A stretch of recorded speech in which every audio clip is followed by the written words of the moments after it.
Good evening, good evening. Welcome to another cast of VRML Breachers. Of course, we are in the grand finals today, but before we even get to the grand finals, we do have the bronze match to still work out here. We have Fusion, we have Valor fighting for the third place. Unfortunately, no third place prize pool to be fighting for here, but hey, still bragging rights, still the team that gets to say they're third instead of fourth and have some placement in terms of honors for the grand finals here.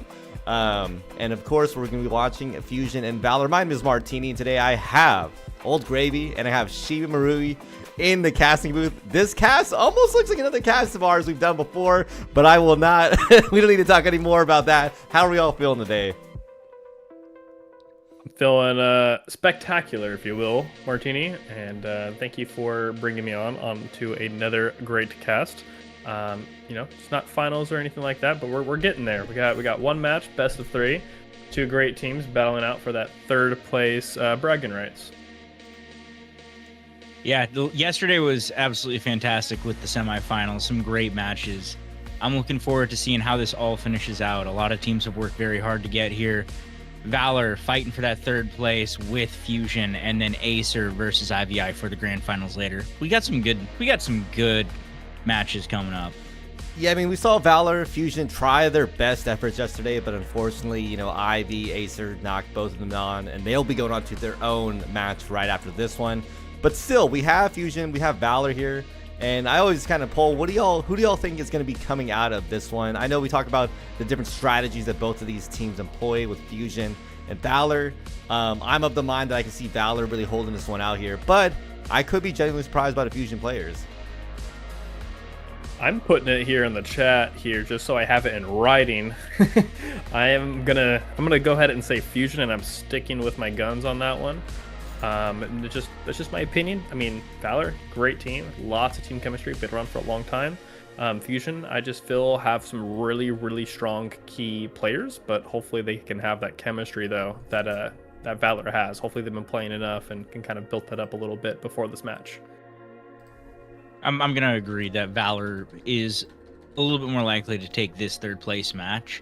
Fusion has been really performing well all season, but Valor is the team that's been able to really put a thorn in the side of Acer all season long.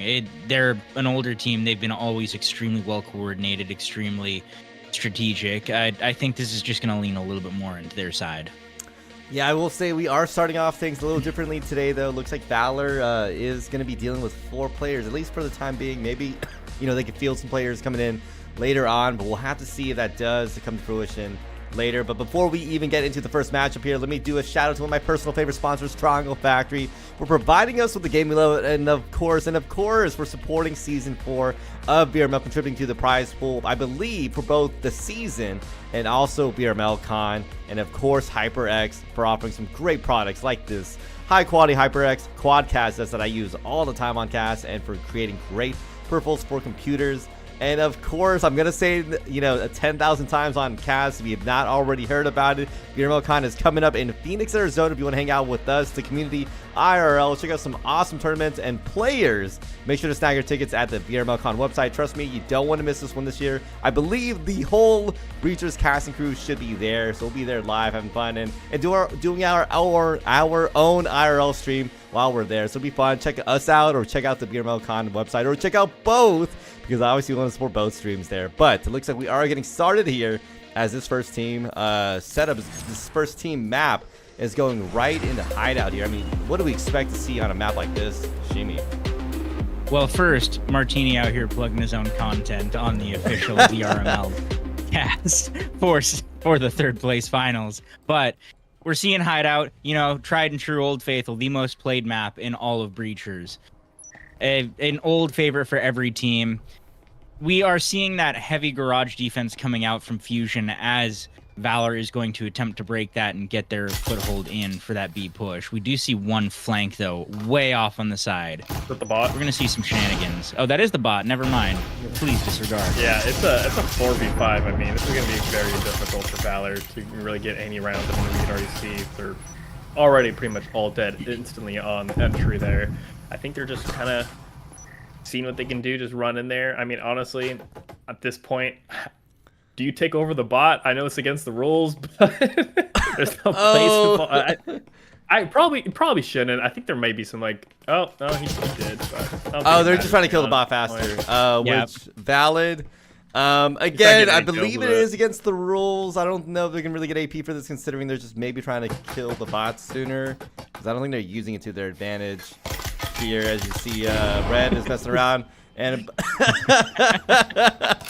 I think we're gonna be seeing some more shenanigans in this first matchup here. I mean, Valor, we saw an aggressive push there. Obviously, things didn't quite work out in their favor. No, Yeah, no. the Unfortunately, choke. to get the. Go ahead. Sorry about that. The choke up right on the entry into site just did not work out. That extremely heavy garage defense coming out from Fusion, just a little bit too hard to break with 4 people. It's just really unfortunate having 4 players. I mean, they did schedule this and had this fall on Father's Day, so it doesn't make it much easier to get your players together. Shout out to all of them fathers. Shimi, I know you're pushing father age. Happy Father's Day, Shimi. Happy Father's Day. You know, Father's Day.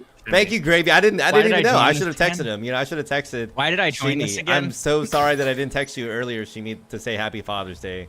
You know, Can we get a happy Father's Day Shimi in the chat? Happy Father's Day, Shimi in the chat. Dubs for that. Please drop a $1 dono for Shimi's Father's Day gift. We're still getting him a gift, you know, so we need some help with that. As we're already seeing some breaches come out here. Carter with the double Huracan there. Maybe go for the third, but Jims goes for their own Huracan. I think we are, honestly, it feels like I'm on a drunk cast at this point. As both teams are messing around here. And Grumpy finishing that one up there for Fusion. We like to see some Eurocons, and honestly, I feel like there is a lot more Eurocons. You know, actually, like on the actual official matches, it'd be pretty impressive. I like a good little Eurocon play. You know, I'm a big fan of that. You know, kind of like how hatches are not your favorite thing. What do you like to see, Shimmy? I mean, anything but that. Like, running straight into Eurocons is never a fun time. And I think at this point, Valor is just trying to buy out some time, maybe get this map over with, get into something you're a little more comfortable with. I mean, nobody in their right mind would push that on an eco deficit. I don't know what to say about this match currently, other than the fact that I am just getting absolutely spammed with Happy Father's Day. Thank you. Thank you, Martini. Happy Father's Day, Shimi, again in the chat, please. We have the delay, We and need it's the still love. happening. We need the love for Shimi, and I love seeing the support come out for Shimi, because look at him on Father's Day deciding to hop on cast and grind it through the bronze match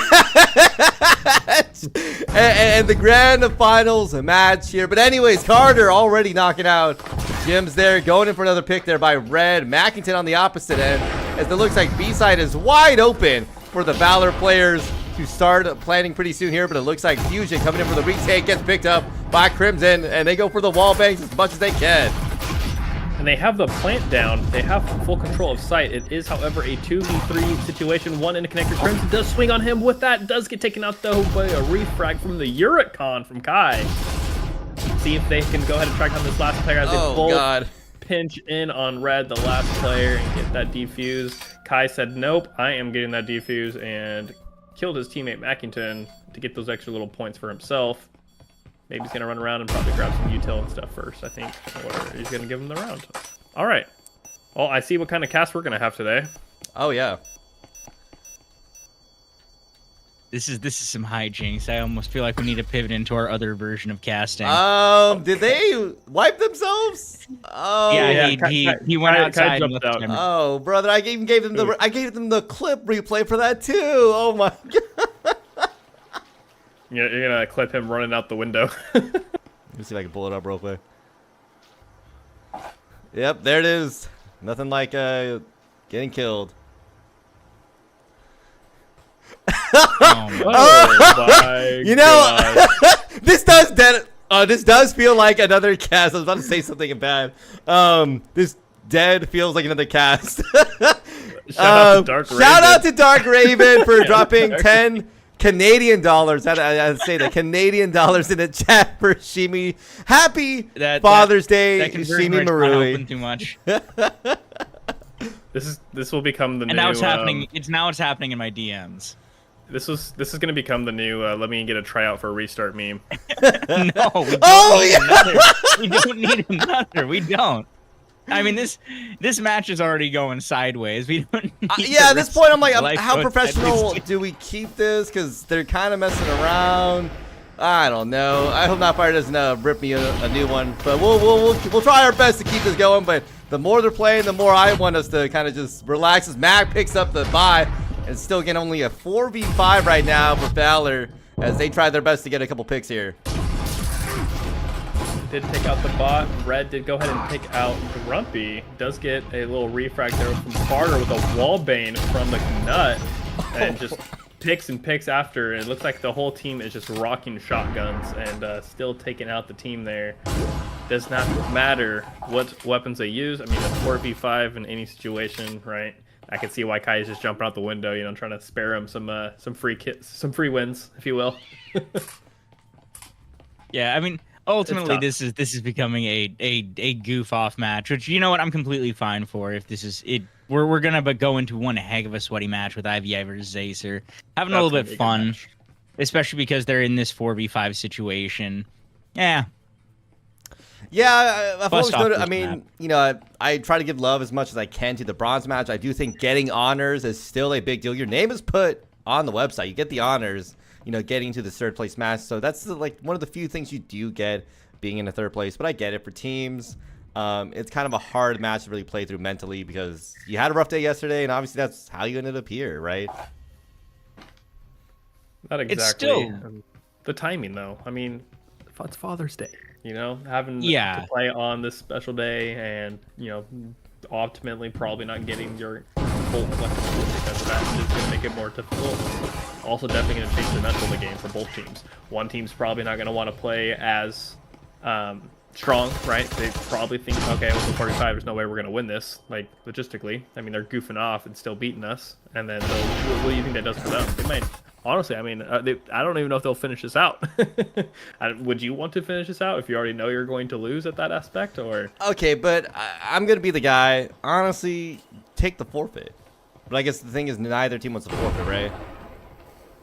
There was a team that forfeited on the EU side, EU right? side, their bronze match was canceled because they forfeited. You can forfeit. You know what I mean? You won't get the cash. Obviously, you kind of give away an easy win, to be honest. But why not just take the forfeit, right? well, why not just play the video game? You came here to play video games. Come on. Is this fun for them? You think this is actually fun for them? Just on Okay, Father's Day too? even goofing off like this is I always find fun. Like there are matches where we've goofed around extremely hard, basically through the match. Like, Dude, and it always ends up being a good laugh. their fathers are opening up their bedroom doors right now, just looking at them, very disappointed and shaking their head, and then just walking away. Probably, yeah. You know what? I wouldn't be surprised. Yeah, why isn't Ice Beast in there? He's in the chat. It at least would have made it a 5v5, and you know, could maybe potentially try. Yeah, I mean, Red trying their best to really hold down this round. They got the Huracan in hand. They got a 2v1 here. It's doable. I mean, yeah, this is two doable, SMPs. honestly. Okay, There's very one. much doable now in a 1v1. Viper versus Huracan. Does he have EMP? He does not have. No, it's EMP. Taurus. Ooh. Oh wait, He dropped it. He dropped it for a Taurus. He wanted a one-hand Taurus little clutch thing. I think we can take away from this the Huracan is the best gun in the game. I mean, it got buffed, right? Didn't its range It get did better? get buffed. Yeah. It did actually get buffed. Yeah, so it's definitely more usable than it. Well, to be quite frank, I already thought it was already usable before. But granted, in the right hands, you have to use it correctly. But still usable. So the fact they made it a little bit more usable is kind of insane. Another another beautiful super chat, Jazzberry, $10. Yes. Happy Father's Day, Shimi. Yeah. I love this. Why did you I know? show up today? Hey, you know what? That's This is the most we've gotten this weekend in terms of super chats. So you know, thank goodness. They're all buying you a gift for Father's Day. Yeah, this is for go buy yourself apparently. some nice bourbon with that. Okay, that one's USD, so we're fine. It's the CAD one's not going to help all too much. That no, it's conversion not rate's a little bad. bit rough. CAD to dollars is what, like 0.8 or something like that. It used to be like 0.6. It used to be really bad. Oh goodness. And Nick the bot gets shot down by Carter there, as we're gonna be seeing the roaming turtles come out here and maybe play I'm assuming one of the hatches into A or B side here from the turtles. Do they know? I mean, look how many people they have roaming upstairs. There's like 4 of them. There's only one wait, on site. it had the EMP too. They gave the EMP away, so they did not care. Oh, yeah, that's true. They are going in for a hatch push, the best push, a hot hatch on top of that. They can't do anything. Because they think everyone's on site. I'm going to drop on a Kai who's AFK. Oh, no, he's there. He's got 2. Picked up 2. Picked up 3. Picked up 4. Oh, my goodness. Did they even see where he was? They weren't even looking at him. I think they were playing around. No. They weren't even trying to shoot at them. If you notice, one person was spinning around with a Viper in their hands and just holding down the trigger. Oh, my gosh. Well, you know, good thing it's a best of 3 and not the best of 5 for the losing match. Because we will be here a lot longer. And I don't know if I want that right now. I already know IVI and Acer players are in the chat just rolling their eyes right now. Just like, hurry up. That's what I'm saying. Like, if I were the grand finals match, I'd be almost upset. Like, yo, why don't we just play sooner then? Like, instead of something like this, right? We're pulling EU. I mean, they'll get their time in the sun. Don't worry. Like, apparently Father's Day is such a big, momentous deal, as Gravy keeps alluding to, that they had to save their time to meet their fatherly obligations. You know, so why not have to do that sooner? Yeah. Shimi, you should understand. You should know exactly what we're talking about. Yeah, I'm sad that my son hasn't said Happy Father's Day yet. Looks like there's a lot of team killing there, and Shark and Crimson both finding one. That can turn this into a fair fight of a 3v3. Cruppy does find Shark. There's a lot of action here going on in this hallway. Red swings out. Gets flashed. Kai takes out 1, takes out 2 with the Taurus. Can he find the 3rd? He's going for it. He's wall banging. He does not get him. 10k steals the kill. Even though he was doing some damage, that would have been a nice little 3k there from Kai. Quite unfortunate. I mean, Kai already basically got an ace. And he gets blown up for it too. You know, is that how you treat your teammates who get all those kills for you and get that momentum pushing? But you know, sorry, Kai. It's unfortunate that had to happen to you on Father's Day too. Not very fatherly. Not very fatherly at all. So, is there a grandfather in the mix here? Because I'm assuming, I think it's me and Gravy the Yonks. You're the father now. Is there a grandfather? Guess I am. Is there an older grandfather? Is that Nightfire? Yeah, is that Nightfire? Is Nightfire granddad? That is the almighty. What is the Vermal like family tree over here? I imagine we're the Yonks, and then you got Bob. He's like a brother. And then I guess your father. Bob's like that older brother. Yeah. Yeah. Yeah, I don't know. Plague's what about Plague? Plague, yeah, he's like been brother vibes too, right? I was gonna say Plague's like the older cousin that he's that long lost cousin. Yeah. Yeah. He's that older long lost cousin. that you only see at the family functions. Like Thanksgiving but when you do see him, it's like you guys know each other forever. Like, oh my god. Yeah, no, true story. Lots of back and forth here. Does look like Valor actually has the upper hand on this round, as they have a full site defense. It's all up to Carter on that window. He does push in there, see if he gets any of these picks. He's leading his arm over the top. Oh! Back and forth. Red finds it with a Eurocon. Hey, we have a close match here today, guys. 5-3. Please, let's just push this through. My thing is just push it through. Let's finish this up sooner. You know, I'd rather respect everyone's times here. If you want a drunk funcast, we do that already on our own. And there we go. We have another Beautiful super chat. Thank you, Dark Raven, for another 10 Canadian dollars. Because Shimi does not respect the Canadian currency apparently here. Shimi was calling you broke, and you had to shut that up real quick. He said, "Let's go ban for ban." Okay, so right now I think you're on track with the other super chatter, which is pretty good. Canadian dollars, they add up. Every penny counts. Listen, man, there's a reason. Please have some money. Can Shimi need some money too for Father's Day? Yeah, he's got to take his kids out right after casting these finals. Proxy has all this money. Proxy needs to make up for casting all day today. Oh my! This wasn't what I expected when I woke up. Oh! A triple kill! A triple kill! Oh! Is that a trip first? A trip. It's called a trip. I like that. A trip. That's a good name for it. You just got a trip. No, it's like trips, right? Like trip's mine. A trip. I don't know. Trip sounds cooler. A trip. It's like a little trip. Dang.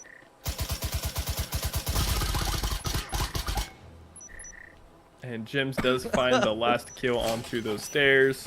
I do have that replay. Let me pull this up. Let me actually pull that up. I think it's the first time on cast I've ever. I hope I have it. I do have it.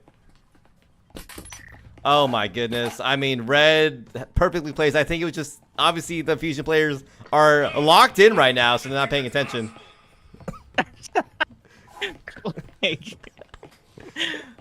We're getting some level out here, man. Yeah, Knifefire is gonna just gonna give me a ring in, unless he's hanging out with his girlfriend right now. There's not much that we can do about it. Like, no, you're right. We can't tell these players. We can't tell these players like go sweaty hard out. Like, yeah, at this point they're wanting to mess around. They're having fun. Yeah. It's not something we can necessarily like. Yeah, because my thing is we can't make it a professional game or cast. We can at least make an entertaining one, and I'm okay with that. Because at least when you come here and you enjoy your show, you'll stick around. Because you know why? We have the grand finals right after this. The fact that we got a triple trip kill was pretty nice. Otherwise, I don't think anyone's going to want to watch a very serious cast when, there's going to be nothing entertaining about it. The matching going to be entertaining, the casting going to be entertaining. I mean, I'll click off and just wait for finals at that point. I don't even know what to call out at this point, but Mackinton getting a 2K in the end there, gets picked up by Red, though, on the back, as it's just all-out mayhem. For now, as 10K gets picked up by Red. Red picked up a third. Lots of trips. Yeah, a lot of multi-kills for sure. In this, another trip by kill. Another trip. That's 4. Red could find the ace right here if he gets this last one.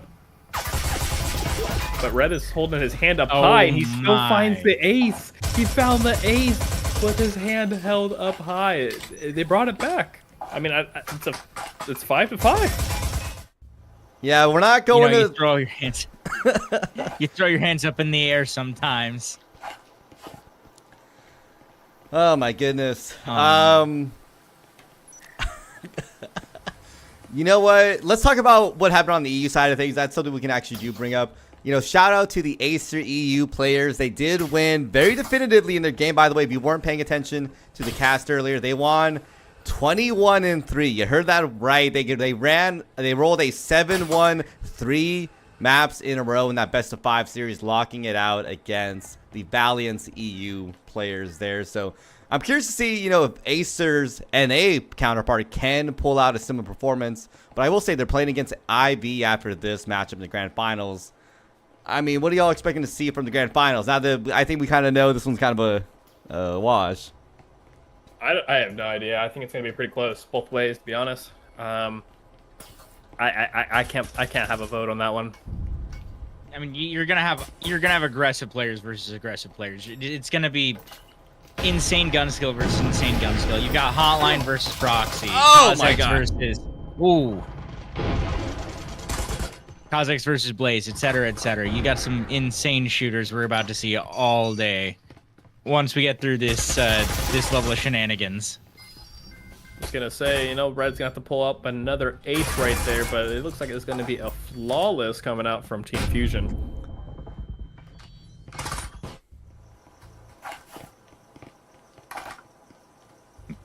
And then also, everyone that's pulling up to land, if you all do find me there, come and say what's up, and you can find yourself a gravy sticker. Sorry, I had to plug that real quick. There is only limited amounts of those, so once I'm out, I'm out. Did you ever think of doing like a spin on your name and like actually having like gravy on it? What do you mean? Like literally gravy. Oh, like a gravy boat or like, a gravy thing. I don't know. Like literally gravy. No, I mean, there's a it's already the spin. Gravy is like a wrapper. It's an no, actual but person. you gotta take it like one level further. Come on, dude. Even You can't further. just rely. You Like, just already can't rely like on the you can't rely on pun is young the gravy being the part only of it. thing. Like, you know, like lean into like it's- Thanksgiving food. He goes by young gravy. I already put a spin on it. Now it's old gravy. You But- want more? Yeah, put another spin. A Just take spin it on the to- spin. yeah. Like Old gravy take it boat? further. There you go. It's too many syllables. Doesn't look cool. No, just have You're gonna another gravy set of train. stickers and it's like literally gravy. Oh. Why is it so hard for you? Why is it so hard for you? Are you? How long you been out of the action, dude? I didn't even know you were still talking about that. Oh I'm well. changing my name or something. No, I'm saying play off of your name. That's why I said the gravy part. All up to Shark the Cat here in the bar area. In a 1v4. He does find one. Does find... 2? 3? What's going on here? This is my ranked teammates. Right. Guys, just giving him the Oh. nah.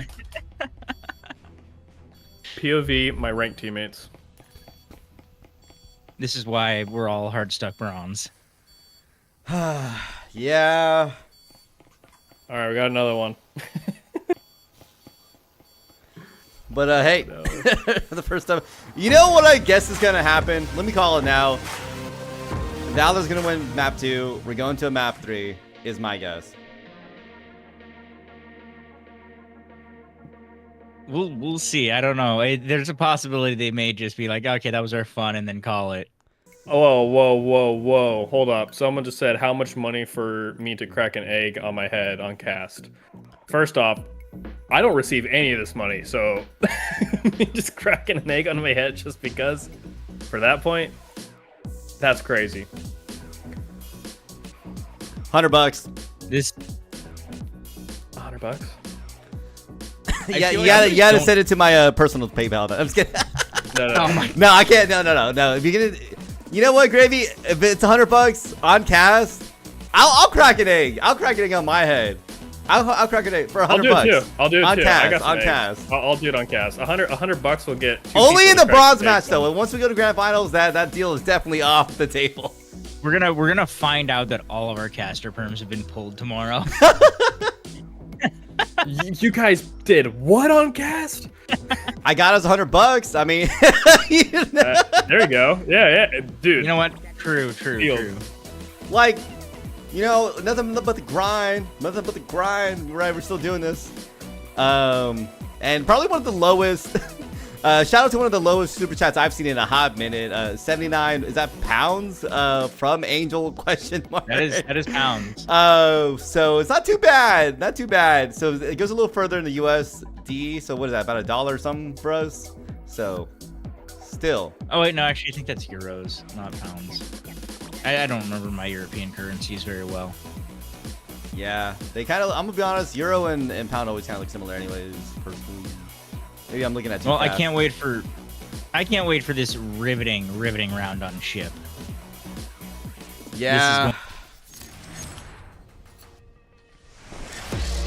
I am open to being surprised by these teams. If they start pulling out something serious, it'd be kind of fun. I do see a fifth. No, I don't. I do not see a fifth player. I am reading the wrong things. Valor is still very much in a 4v5 here. And again, you know, shout out to the fathers today. Shout out to Shimi Marui, obviously, too. Because shout, everyone Jimmy. is just so busy today. You know, they couldn't get the 5 players in for Valor here. So unfortunate, you know. But shout out to fathers. My God. All right, on this map ship. Which way do you think this is gonna go? Do you think it's gonna go in the favor of Valor?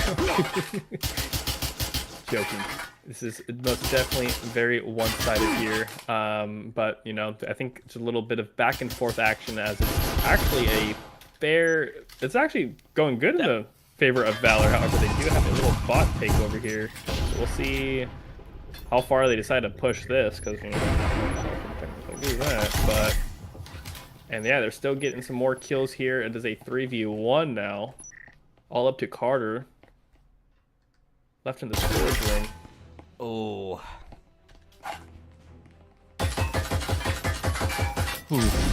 Well, I was excited for a second thinking that we got a bot kill. But, of course, it was a takeover. That's unfortunate.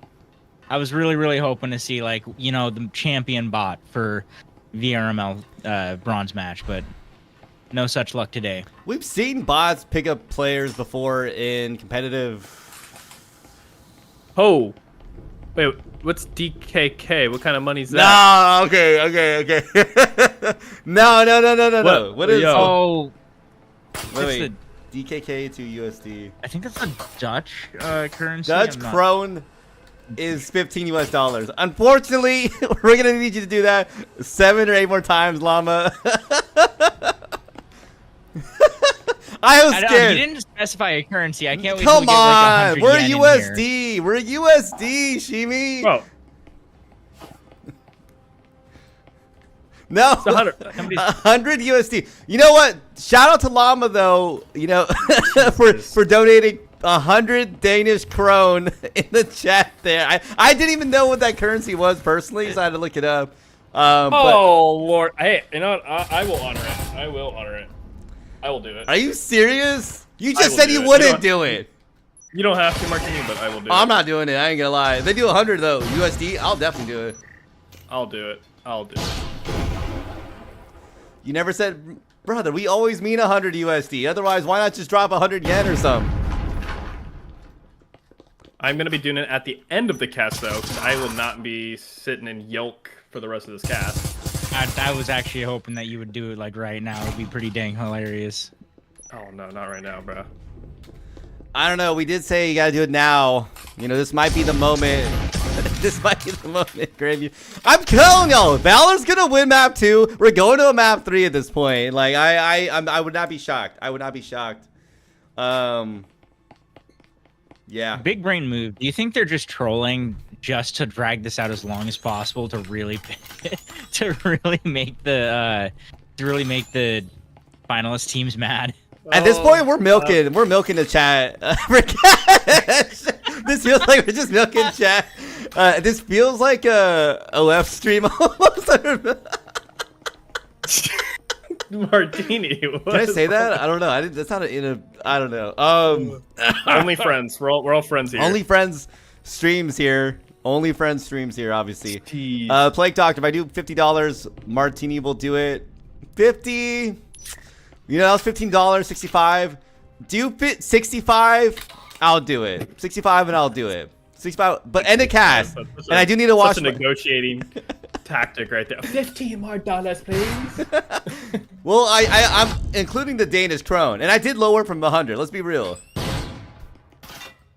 Oh Lord. I mean, talk about getting flashed and blinded out of your mind here. Again, shout out to that new blinding blinding buff. I will say on Casto, it's not as reliable. You can't always see when someone's blinded. You gotta like stare at them. It's kind of funky. All right, hey, I'm gonna be right back. I'm gonna go ahead and set up for it. I'll be a couple minutes. What? I mean, that new flash meta is kind of insane. I don't know where Gravy went.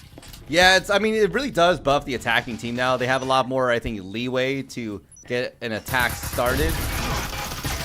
Oh, his Matt gets a 1, 2, 3K there. Can they keep going for another one? Yes, they can. They got the ace. Beautiful.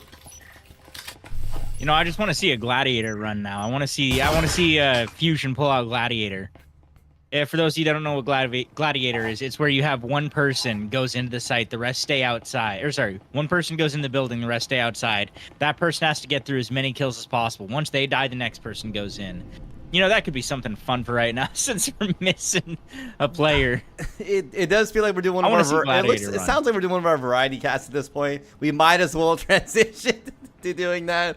You know what? I will say, let us know in the chat if you would be interested in seeing something like this, some of these like fun chats going on in the future. I know we have been talking about maybe doing some off-cast stuff with VRML. It's been in the works. I think some people are discussing things, but if you are interested in something like that, let us know. I think having viewers say, "Hey, we would love to see something like this," that would go far, further in us maybe making it actually a reality, right? But the thing is, would you be willing to pay for a paywall? It might be like a $5, $10 a month paywall, but you get to see some exclusive videos from us. Having some of this more casual fun here.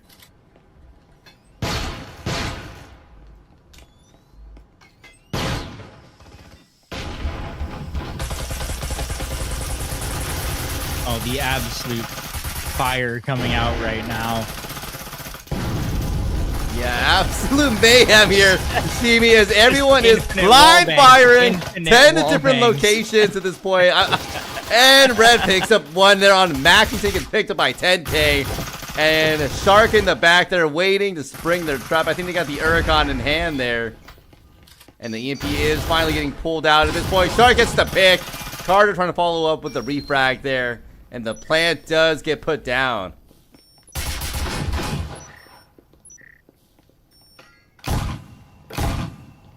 And they're just hugging right there in the little cubby because what fires they can put down. And it's actually working. What? Red decided no. Red decided no. He was going to shut that down. I've sent over a total of $100.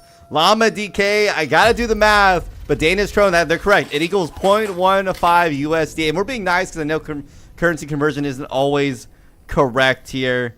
So 100 plus 25. What does that end up being? 125. You have donated 20 US dollars. You're getting closer. All right, here we We almost need a donation goal bar at this point. This feels like a drug. It really does, dude. This is not a standard VRML shit. Oh man. Shark is saying we are taking strat requests. No, we're not making this an actual. Oh, this is the bronze match here live today. I don't need Nightfire coming down on me after this cast saying this is why I don't let y'all do this without me. But hey, if you're watching Nightfire, we're trying our best to keep this game entertaining here. If you're watching this at a later date, let us know in the chat if you're entertained. $65 is 100 for 2 of you. No, I'm saying 20 USD has been donated. I'm cutting it down. Not yet. $60, and I'll do it. My total from all donations is $100. Brother, I'm not talking about your total donations. At the very least, we're getting the donos in, but this is I don't know how we're supposed to keep this to like that VRML level serious. I think we're at least giving people a good show. All that matters is we give the people a show as Grumpy picks up another one on Alex there, leaving just Jims alone to fight this one out with the Taurus in hand there. And that is not how it works. But there we go, another round in the pocket.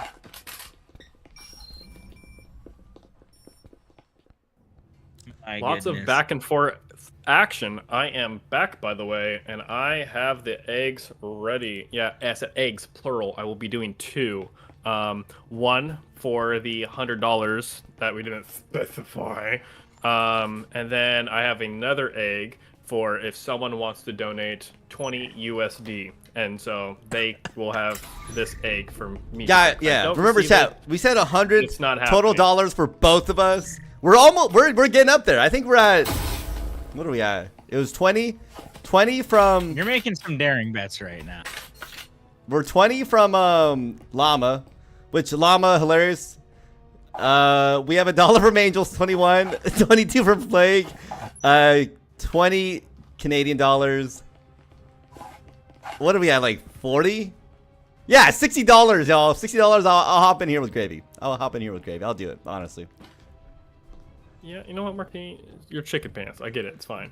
I have a You don't wanna make cast him after mad. this. I You don't have wanna a do cast it. right It's after fine. this gravy. You We know, had the grand you can wash finals. off- You can wash off a little bit. You're you know? right. I Yeah. would need to wash off. Oh, looks like my favorite play of all time. A jump hatch. A hot hatch on top of that as Matt comes in. Picks up the Aerocon pick. And going in. Gets picked up, though, by Shark. The Rat Cat there. 10K. Picks up another K. Tries to go in for 2, but gets picked up. Burned to death. Alex is about to burn to death. Or he's dead. There's a little glitch, a little bug still in the system because it looks like, yeah, Shark on my screen. Lots of back and forth. Red is the last one alive. He is crouched up on the other side. Oh, Away my from goodness. all the action. They still need to get the EMP down, so that does give Red a little bit more time to go ahead and hit the rotate. But Carter is the one that's sitting on site. Not sure what he's doing.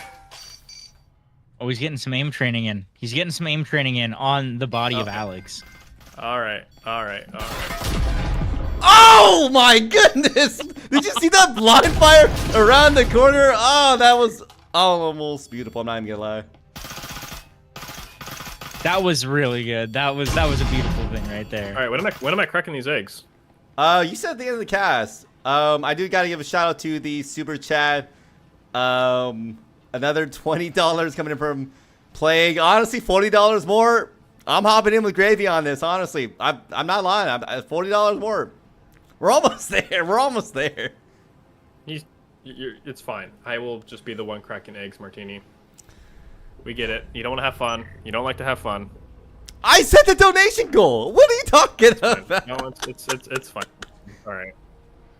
You know, we said $100 and we would both do it, and we did not specify. You did say it. You did say it. Brothers, And, you know I mean DK, USD. Mama- You know I mean Mama- USD. You know I never mean anything else but USD. I don't know. There's No, lots of he's different talking dollar amounts he's in there. talking in yen right now. Yeah, someone drops 100 100. yen. Someone drops 100 yen in the chat. I'm definitely gonna do it because somehow, can you even do that? Just like choose the currency. I don't think you can. I think you. Well, Yeah, we would need a Japanese viewer to hop on and drop 100 yen. Which, by the way, I did the math. It's We got somebody in the $0.0069 for every yen. So that's a great conversion. That's cheap. Hey, wait. Valor has all their players in here. Wait, did they actually? Oh my goodness, they got somebody. Is this I the real adapt cast? is in. Is this the real cast? Are they gonna bring it back? I mean, That's gonna be a no. All right, Fusion gets another one here. At this point, Valor wants to come through. This is the time to do it. They have all 5. They can kind of play seriously here. hopefully. If they do, I mean, we'll be looking at a third map. If they were to pull through and win this one, they are on a losing start, which isn't always the best when it comes to economy. See what kind of monies they pull through. It does look like they are taking it kind of serious. I mean, you see a Vezin coming out from Fusion, and you see some Vipers and stuff coming out from Valor. I will still hold my breath. We have seen some absolute nutty chaos and basically a resignation. It would be pretty cool if they did bring this back though, and you know, strutted their strats. Boys, this means we're going to be on for another map, though, if Valor does come back. Because, again, best of 3. They got to win 2 maps total. Fusion's already got map 1 there with a very interesting game, for sure, to say the least. And then Valor now, maybe can make something happen here. But I'm holding my breath. Well, I'm not holding my breath. I will die if I hold my breath for this. We're seeing another rush. I do not think we're getting the full craziness or the full seriousness that we were expecting, but we're getting some shenanigans. Jeez! Oh, big lunch dropped out the big money. Oh my goodness. High attack starts off with a 3K. Martini. Look at the chat. Oh, I was a 2-piece clutch.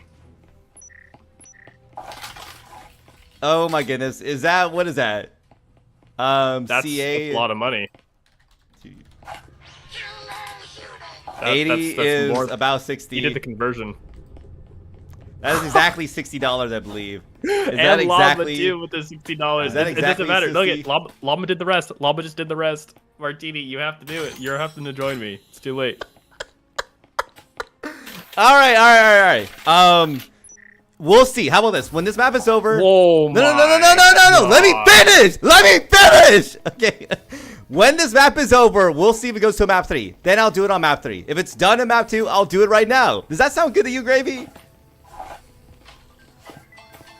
Yes. The answer is yes, Gravy. Yes, that sounds good. He's sitting there. You see the Applebee's. I'm saying I ball, don't want to rolling do in it his if head this right goes now. to map 3 right now.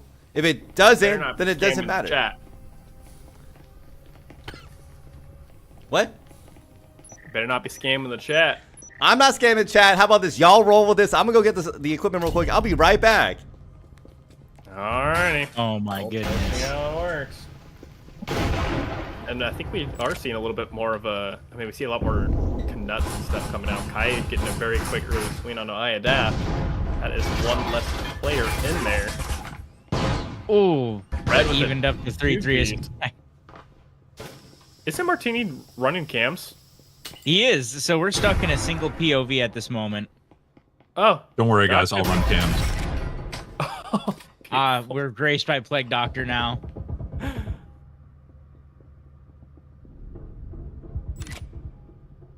Grumpy does take out Gems. It is a 2v1. Crimson is on top. Coming in through the back here. Low HP. EMP in hand. Rotating it all the way around. It is a long rotate. I think Grumpy might be able to hear him if he is close enough. He is stimming back up to full health, but now it's do or die. Otherwise, you are going to be going into an overtime situation. He does get the wall primed for that wall, but he's not pushing through that wall. He's running all the way through here and does get Uricon by 10k. Oh no. See, Crimson should have just committed to the bit and just Kool-Aid manned his way through the wall. It looks like we got another dono at $10. I think this is honestly, is this the second most money we made this season on a cast or most, Steven? I'm not quite sure. I mean on an official On a cast. single. Yeah, on a single official cast, I think this might be the most. You know what? As I think this will make Nightfire not hate me as much when he finds out what we did today. But hey, as long as we're keeping the lights on, y'all. All these donations are for a good effort. It's for VR Esports. It's for letting us keep the lights on here. Because we do this for the love of the game. We truly do this for the love of the game. I know nothing else besides that.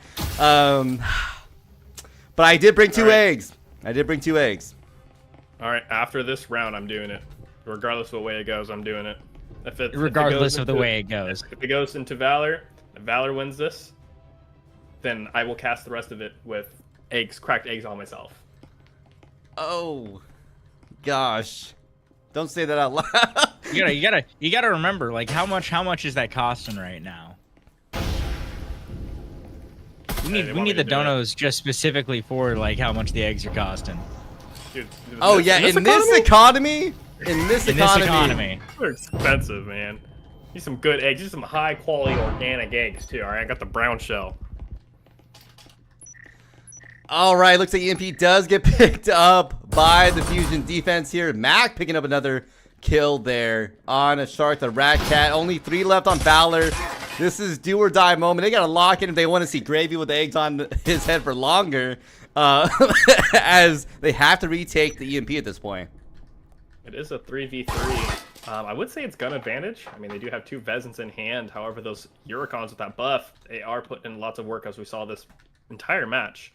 There were tons of Uricon kills and long distance too. Just right on that, it just really increased the range. We saw another one there. Kai just said, "Sit down, good night." Little headshot tap right there to Jims. Now it's only up to Iadapt and Red, which are upstairs, and they are the ones with the Vezins though. So you still do have those in hands, which is great. However, they don't have EMP, and I think Fusion knows that. Iadapt does take out Kai. It is a 2v2. Red is starting to push in this site, make a little bit more space here. Or they are upstairs. They got to grab the EMP first, then make it down to site. Carter is downstairs. Kai, just for sorry, 10K does stand up, finds one. Follows to I adapt. Oh! Does get Oh taken my out. goodness. Ooh, found both I of them actually there. thought I adapt was gonna get that. I actually genuinely Alright, thought here we I go. adapt was gonna get that. Here we go. Are the cameras on, Martini? I better not be Hold doing up, this hold up. The replay is going here. Can I give love to 10K for the 2K there in the end? And just to finish things up, obviously, because we are still a esports cast here, Fusion did win that 7-3, 7-5. And of course, we know this is a best of 3 series. So I think we know who won this one out tonight. And congratulations to the Fusion players for placing 3rd this season for VRML Season 4.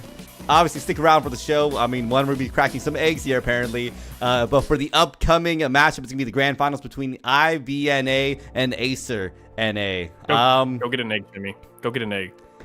I'm not doing it. No, I didn't. He didn't agree. He never didn't was a agree. He part of didn't it. have to. I was never a part of this. I know you didn't agree. I know you didn't want to participate. I know. All right, But yeah, here we Father's Day. This is my gift. This is my gift. Is watching you two crack eggs. Hope you enjoy your Are you taking your headphones off? How are you doing this? Is there a right way Yeah, to I'm do taking my this? headphones off. I'm not Okay. getting yolk on these. Dang, okay, relax. That's a stupid question. All right. This All is what right. everyone Is it did kind of ask for. We are gonna crack the eggs here, me and Gravy. Yeah, Ben, are we gonna do a I don't know countdown? what else is there to say but just cracking eggs. Are we gonna do a countdown? Count us down, Shimmy. 3. What did you 2, say? I can't hear you. I have my headphones off. Wait, are you just, are you just cracking on the top? Oh my goodness. Are you gonna like crack? Okay. Wait, Three. what's the right way to do it? Are you just gonna smash it on your head, or are you gonna like crack it and like open it? Smash it on the head, Martini. Just smash it on the head. 3, 2, 1, 0. Oh. Oh. Oh. That's wet. Oh, You all don't right. see that? Oh god, dude, that is. That's cold. Wow, that is like very, They were in very the fridge. cold. I didn't realize how. They That were is. in the Yeah, fridge. another one. This can be. Oh, you got VRML oh, semi, or VRML I'm third place match, people. Oh. Oh my goodness. Ugh. Yeah, that yolk is That was definitely excellent. all over my ear. Oh, Jesus, on my ear, dude. All right, y'all. That is the that is the bronze matchup there between Fusion and Valor. Please stick around. We'll be hopping right into the upcoming match of the grand finals. It'll be Acer NA versus IVNA for the grand finals for the $3,000 prize pool. Me and Gravy are obviously gonna get it cleaned up pretty soon here, but Shimi, you're definitely gonna be. We'll be sending y'all to an ad break real quick. We'll be back pretty soon. Baron left alive. Where is Baron? In the spawn. Can somebody Spud in the bottom going absolutely crazy, getting the 2K.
Only Baron left alive. Where is Baron?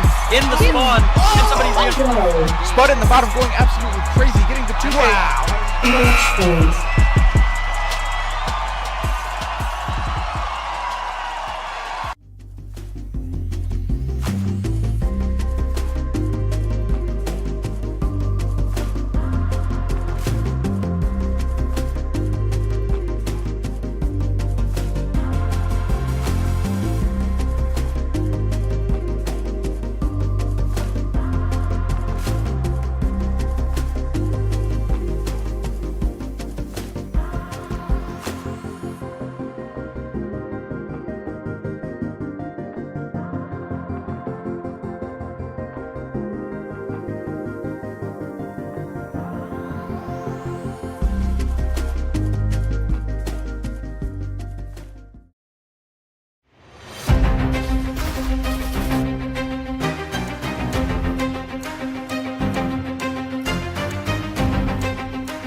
Prepare to Only Baron left alive. Where is Baron? In the spawn. Can somebody Spud in the bottom going absolutely crazy, getting the 2K. Wow.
Prepare to Okay, start. Baron left alive. Where is Baron? In the spawn. Can somebody Go. Spud in the bottom going absolutely crazy, getting the 2K. Match point.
Prepare to Okay, start. Baron left alive. Where is Baron? In the spawn. Can somebody Go. Spud in the bottom going absolutely crazy, getting the 2K. Match point.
Good evening, good evening. Welcome to the final cast of the day today. Sorry, I had to take a quick wash down to get the egg off of my head, as you can see here. But welcome to the grand finals of Breaches. Hopefully you all had a great time watching the bronze match with us. We are going to be switching out Gravy, though. He has his own fatherly duties to get to for Father's Day. But hey, of course, we have none other than Plague Doctor hopping in for the action here. Before we get into anything further, because the teams are already ready, so we're going to be getting started pretty soon here. Reminder that this is the grand finals. This is the rule set. It's a best of 5, not a best of 3 for this series, and they're fighting for the $3,000 total prize pool and some HyperX gear. Obviously, first place going to be getting the most here, $2,100. Some 2,100 smackaroonies before they even decide to go to the VRML Con and fight for that 5K total prize pool. Before we get started, I also want to give another shout out to our sponsors. One of my personal favorite ones, Triangle Factory, providing us with the game we love, and of course for supporting Season 4 of VRML.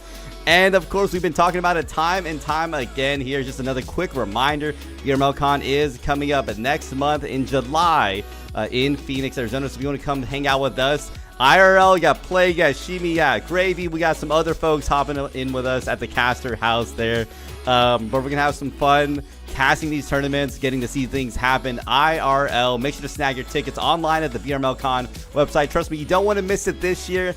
And of course, we're going to be doing a side thing. A lot of the Breaches cast will be doing a side thing. We'll probably be doing our own IRL stream. So follow us along as we'll be showcasing the coolness happening live at VRML Con. Of course, that's if you're not going to be there yourself, because if you're there yourself, definitely just come by, say hi to us, and of course watch when Breachers itself is going to be showcasing live on the stage. But I think I have gone long enough here. We'll be hopping in pretty soon here. I think these teams are getting ready for map 1. But I mean, before we get started on that, what are we expecting to see here, Plague, Shimi? They're starting out map 1, of course. I think a very common map that I'm not shocked to see. It's going to be Hideout for map 1. I am really excited for this. I was obviously watching in stream chat for the bronze match that went as well as it could. We had quite a bit of fun is what it seemed like, but I'm really excited for this grand finals match, and I think the rest of the chat is as well. And for this matchup, I mean, what a matchup this is. Acer versus IVI-NA. We saw Acer earlier take down their opponent in the EU grand finals. Acer EU take down their opponent in the grand finals with 7-1, 7-1, 7-1, a 21-3 record. So Acer NA has a lot to live up to if they want to copy onto their counterpart in the EU. It looks like these players are ready to start, but it will be just a moment as they're waiting for, I'm not sure. They said waiting for controller. I'm not sure what. For now, Jimmy, what are you looking for in this matchup? I mean, we're about to see the top end of gun skill in Breachers. I cannot wait. These are some of the most insane, most aggressive, most precise shooters around. And it looks like we are about to get into it.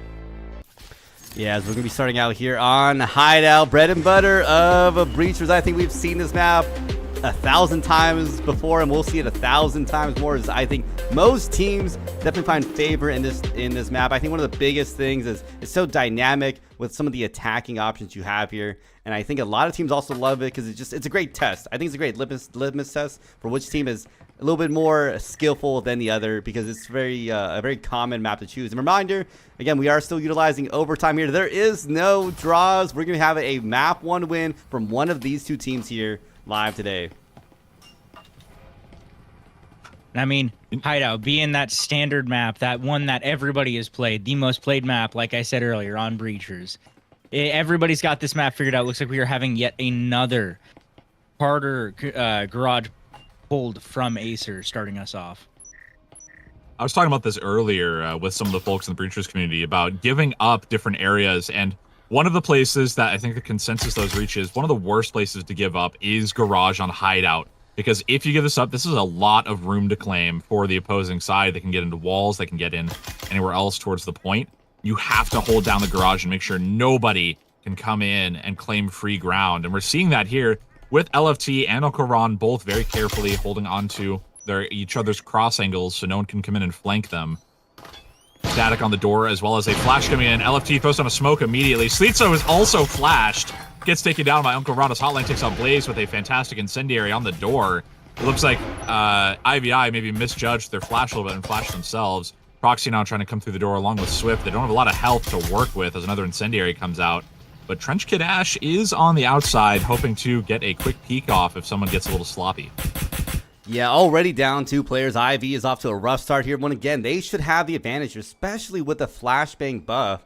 But I've seen Acer play this aggressive defense time and time again, and they do a good job every single time. Proxy going in, gets knocked out by Hotline there, and a 2K coming out from Hotline on a Swift, and of course that final finish from LFT.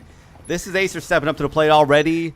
I think in a pretty good stride. 5 players up, and it's only round 1.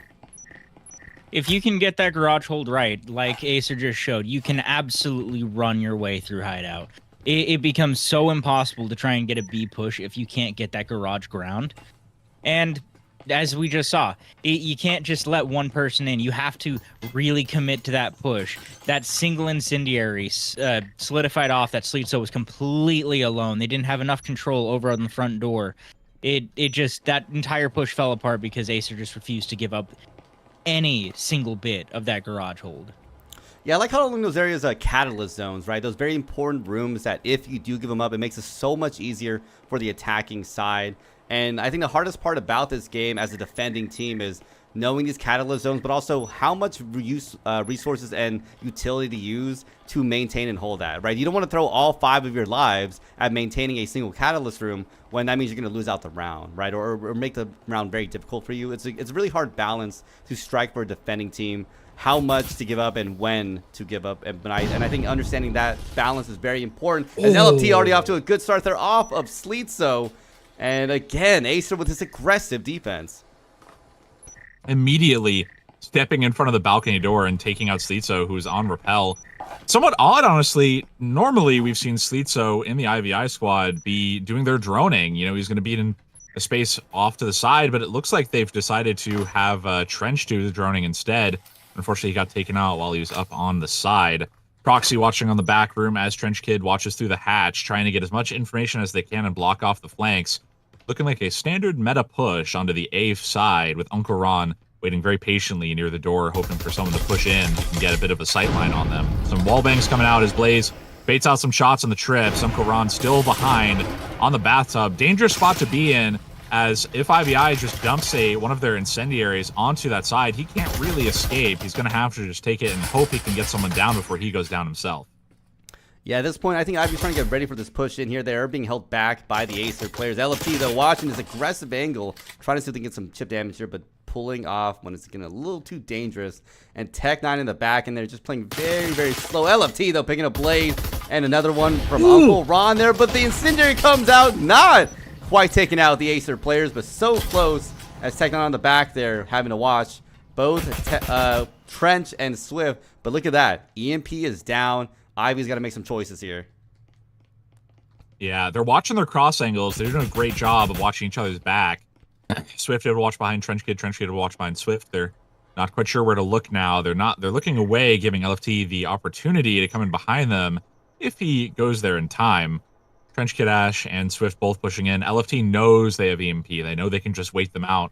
They don't have to push this IVI squad. And I believe Acer is just kind of relishing in that. They know they have IVI's number in this case. Oh!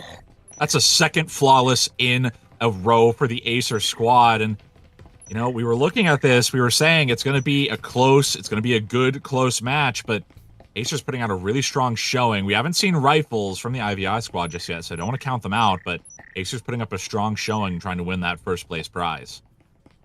Yeah, they're completely impenetrable in their defense right now. Another one of those areas that you need to absolutely get control of is the front half of that bathroom site. IVI was just not able to. LFT decided he was just going to continue peeking and just taking more and more of IVI's manpower away. They just were not able to do it. I do got to call out, though, the fluidity that these Acer players have. One of them, Kazex, was stuck in the middle of an incendiary, thought he was going to die, so he immediately threw out his upper tier gun to swap for a Spectral should he live. He knew that was going to be better in the hands of somebody that still had full health. These guys know exactly how they need to play, exactly what they need to do, and they're really already giving IVI a run for their money. Yeah, when I see these two teams, I'm thinking it's two behemoths, right? You have Acer, the dynasty that has been established, but fallen from grace, dare I say, last season, and Ivy stepping in their place. And, you know, Ivy had a great showing in the last playoffs, really knocked out some of those players and winning the championship themselves here. But I got to say, Acers really came back this season. It's definitely a great rebuilding season, I would say, for the Acer squad. And it's in good form here. 2 flawless rounds, by the way, on defense for Hideout, which is a very huge feat for Acer to be doing here. And I'm almost worried for the IB squad. Well, and I have to say, it's got to be a bit of a sore spot for the IVI squad, and Proxy especially, because these are some of his own players that he's playing against currently. With Acer picking up a few of IVI's own players before these finals, they're playing against people who might know their plays a little bit better, especially on Hideout. It's got to be rough to try to compensate for that. Yeah, we'll see here. Looks at the flash coming out. Finally, his movement coming out here. Uncle Ron in the midst of that incendiary, and both sides being held down by the IV side, ready to rotate into this B side here. So much blind firing Kazakhs, and Hotline zoned out for the time being because of that incendiary. But they got to be careful here because they are still very much on the back end there. Also, LFT on top. This trap might be sprung. Kazakhs picks it up. LFT with a follow-up of Sleep so there with their own refrag. Now a 3-3 trade. Pretty even as they played a little too aggressive there from Hotline. Now looking a lot better for the Ivy push. Tech9 and Kazakhs both holding down the point. Tech9 especially just straight inside. Kazakhs holding down storage. Doesn't have a lot to work with. However, 50 seconds left on the clock. Swift is very low. Sleet is very low. And there isn't really a stim between all of them. Throwing a flash in. Kazakhs does get flashed, but Tech9 does not. He's able to get the pick over on Sleet, so hoping to lean around and get a pick on Swift as well. He's very low. Trying to just get some picks off, but gets the blind fire. Now, Trench Kid is up on health, is up on weaponry, but Tech9 does have swinger's advantage if Trench Kid tries to go for the plant. Yeah, I'm waiting to see what Tech9's going to do here. Time's coming down 20 seconds. This is the way to do it for defense. And look at that. EMP again, and not in Ivy's hand. They got to play this right, and Tech9 clutches it up. 4 health in hand here. And talk about Acer again, showcasing why they're the top, why they've had a dynasty, and maybe why they might deserve this grand final win. That was a 1v3 with a Viper against 3 rifles. Well done, Tech9. The way that he was able to play that box, continue using cover, just take one after one after one. He owned that site, and there was nothing that Ivy was able to do about it. As Trench Kid kept creeping in slowly with that Marui, I thought he was going to end up getting swinger's advantage. And then the juke with the slight bump of the rifle right over the box, and then dipping out just slightly to the left of that after the first shot came out. Excellently done. You know, if there were a round to win for Ivy, that would have been the round here. And again, I'm getting more and more worried by Ivy. The fact that they keep losing these rounds. No longer flawless, though. I will say that. No longer flawless by the Acer defense. Ivy, though, is really pulling out all the stops. I'm seeing them do perfect execution on some of these incendiaries. They're just not able to quite finish up these final plays. And I gotta give credit to the Acer squad. Again, they can always clutch against all odds. And that was something I was talking about with the Acer EU squad, where they just have that tenacity. No matter what the odds are for them, they'll always make it work out. Just putting some wall bangs downrange, trying to just get any damage they can. Again, LFT and Uncle Ron both just holding on Garage, trying to get any peeks they can. The name of the game here, gentlemen, is getting some numbers advantage and also getting peekers advantage. If you go in separately, if you try to do things solo, it's not going to work out as well as if you can work it with other people. You need any advantage you can. Now we have some nades coming out, we have some utility. Uncle Ron and LFT still untouched in the garage, but keeping this entire IVI squad out. Another flash goes in. Postitzo pushes straight in, gets taken out by Uncle Ron. Uncle Ron stuck in the incendiary. He does get taken out enough for hitting some chip damage. As LFT comes in, Hotline rotates directly into the garage to replace Uncle Ron on his post. Trying to just make sure no one can enter the building without them knowing. Yeah, I mean, talk about aggressive defense by Acer. They're able to hold us down so effectively. Trench, though, from Ivy on the back end there. Flash is coming in there. LFT getting hit. Kazakhs with the beautiful wallbang number play. He's finally knocking out the one last defender from the Acer side. Here is Proxy putting a lot of wall damage in there, but not quite getting much chip damage on the Acer squad. And again, Acer fully health up right now at this point. Ivy taking the most damage of this, and a minute left in the round here. This is how you play defense. This is how you hold back a team like Ivy. As Blaze is trying to get into the point, he can't quite get the info peek in to make sure there's no one there. Now sees there's no one behind the countertop. can't get any eyes on Kha'Zix, and frankly, at this point, they don't have a lot to work with when it comes to information. They're down a drone. They do have a flash they can use to get into the point, but they need to utilize it well. We've seen a lot of teams, especially in these recent finals, where they'll put down a flash, not really use it too well, and it really just didn't work out for them. So getting that flash downrange is, unfortunately, it's on the body now. Trench Kid Ash pushing up, Tech9 trying to take advantage of the damaged player. Doesn't check his score. Proxy turns around! His teammate gets taken out. Now it's just Proxy. Almost, if I'm Proxy, I might be running past trying to get the Marui and then dipping out of the building. You know, just making sure I can get something, a return on investment, and leave the building. And that looks like exactly what he's doing. Taking the Marui and getting out. What else are you going to do, gentlemen? You're down 4-0 against Acer on Hideout. This is one of Acer's stronger maps, and they're showing that they're not here to mess around. Acer's always owned these original 3 maps from the Breachers launch. These are their favorite. They're excellent at these maps. And I will say, though, IVI got a very good purchase into Garage. They finally managed to get enough util in the right spots, block out the people that were holding them out, like LFT, segmenting him off with smokes, and then running him down with guns through blind fires, making sure that that toolbox holder got taken out. It forced Hotline to pull back into sight because he just did not have an option. He was solo in that garage. He needed to bail. They finally managed to get the purchase they needed. They just weren't able to finish it off. Just too much wallbang damage, too much loss of health. And, of course, Tech9 being a little menace and running out to put it into a 1v3 was not helpful for IVI at all. Yeah, the game sense, I gotta say, is incredible by Acer. I feel like they're not wasting bullets, if that makes sense. I know there's a lot of blind fires coming out, but I feel like more often than not, that blind firing is leading to chip damage. It's leading to something coming out from the Acer squad here, and it's insane how well it's playing. But, I mean, look at some very aggressive plays here. LFT playing a deep roamer role here on this third floor here. I don't see roaming play happens too often. I know it's kind of riskier for this third floor site, but I might be shocked by LFT if they can do something with this here, as Ivy is getting ready for this push here. Oh no, Proxy suspects there's someone down there.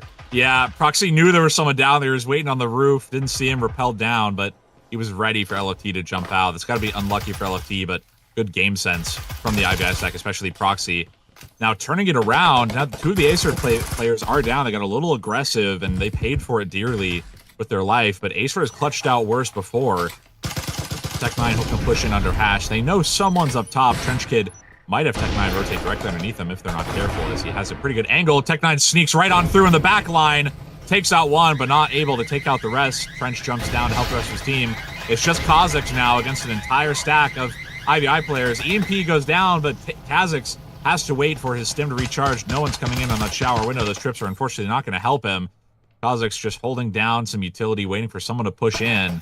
Doesn't have a lot to work with as a flash goes out. He's throwing out his nade, trying to take down Sleetso. That's unfortunately not a pickup. He has to push up manually to take out the EMP.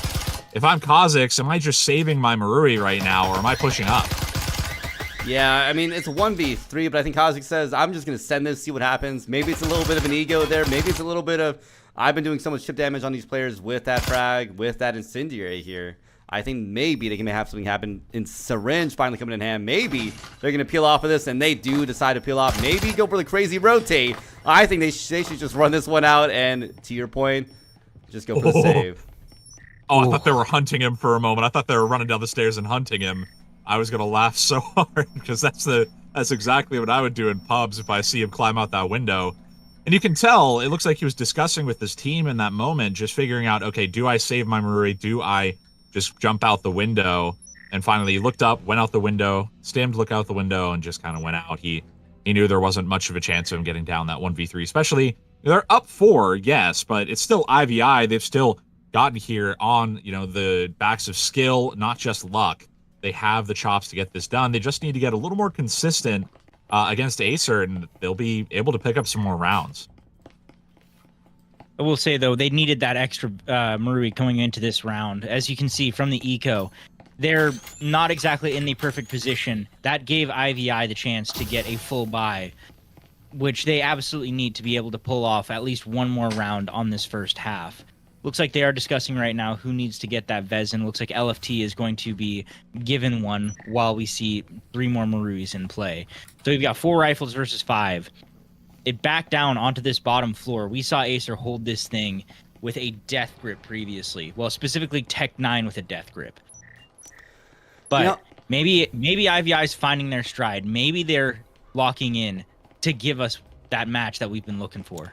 Yeah, I'm always of the mind, honestly. If you're on hideout, secure as many round wins on defense, and you're probably pretty good on the attack, right? It tends to be a defender-sided map, even with, you know, the buff now with those flashes. People do better, and yet Acer's gotten 4 points already. They've gotten 4, maybe getting for 5 and 1 here on defense. Like I'm almost scared for the IV to see what they're gonna be facing against on an attacking side Acer with a huge amount of momentum behind them.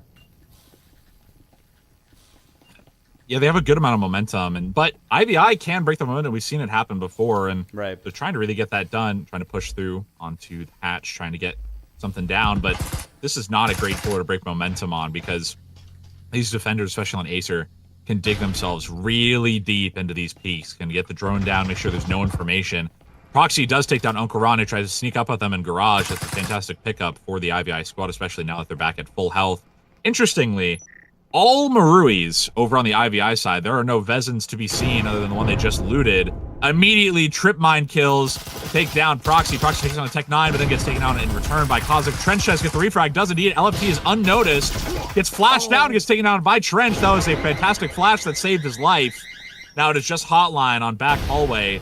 Gets incend out, so he's going to have no one to get in the point with. Unfortunately, he did shoot his gun as well. They know where he is in storage. He's going to get maybe wall banged out. 4-1. There's no point in saving. Does he go back to point, or does he keep going in the back hall? Really, at this point, I don't know what the best plan would be. I think just egoing, going through connector is really what's going to be happening here.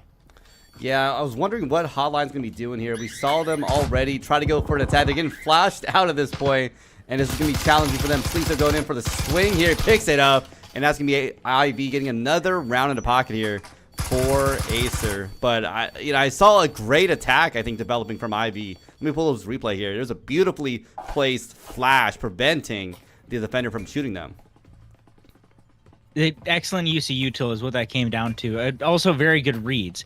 Knowing that there was one that was on that flank, taking him down early, getting that early man advantage, and then being able to trade your way through storage and make your way to that wall, pushing that situation of a 1v3 right onto Hotline. Excellent job by excellent job by IVI to be able to make that play that they needed to get one more point on the board. They have an uphill battle. This is an offense-sided map, but we've seen some very irregular matches throughout this VRML season. IVI still has a very solid chance to come back and win this. I mean, and also a reminder, this is the best of 5. They're not going to lose in 2. You have to lose in 3 in a row if that's going to be the case here, right? So they have a lot more time afforded to them than they normally do in the league matches to be able to come back, to be able to recover, to be able to take a break and say, hey, let's reset our mindset and come back. Because if anyone's going to do it, it's honestly Ivy. They got 2 in their pocket. Doesn't mean they can't get a couple more. Who knows? Maybe map 1's not even settled yet. Acer could definitely still lose this to Ivy. I would say, because you got to think about it, this is also one of Acer's stronger maps, and that was a pretty good side for them as well. There's still a lot of time for IVI to get this down, trying to shoot at the drone. Can't quite get it. They're just trying to really put some probes out into the defense on IVI, making sure they can get some good information going even without the drone. Kozak's roaming up the stairs, LFT and Hotline on the back. LFT now checking for the roam. I don't know if I would have the person holding EMP check for the roam, but more power to them, I suppose. Now trying to get into the point. Not a lot of utility to dump at this point. They have a lot of flashes. They do have 2 incendiaries and 1 nade, but it's not a lot to work with if you're on the offense to clear out an entire point, especially with 1:30 on the clock. You do have a lot to work with. Now, throwing out that flash again, this is what I was talking about. They get a flash down range and they don't do anything with it. They just put it down there and don't really touch it at all. It doesn't help you that much. It really just wastes some money. Yeah, I think they might have gone for like maybe a flash EMP plan, but it didn't really hit any of the IV players. And, you know, unfortunately for Ace, they were able to respond and get that incendiary down and really zone out that EMP plan. I think EMP's been touched now. They got to make some kind of action here and get that plant off. But another incendiary coming out there. And at this point, they're really trying to bait out as much utility as possible here because Ivy is very much hold down. Another frag coming out there, not quite landing. Proxy deciding to go for the swing at this point.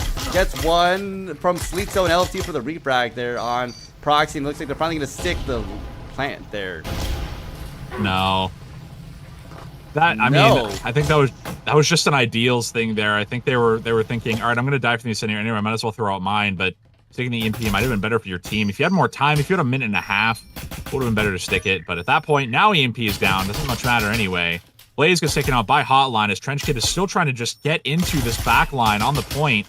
Hotline takes out Swift. It is just Trench Kid who's trying to take out 3 Acer players because Uncle Ron excruciatingly low, but doesn't quite take him out. He has to take down 3 Acer players, Tech9 and Hotline, as well as a very hurt Uncle Ron. Info peeking out, not realizing Hotline is behind the death box. Get some pre-fires down. Hotline has all the time in the world. He can just wait for Trench Kid to push up.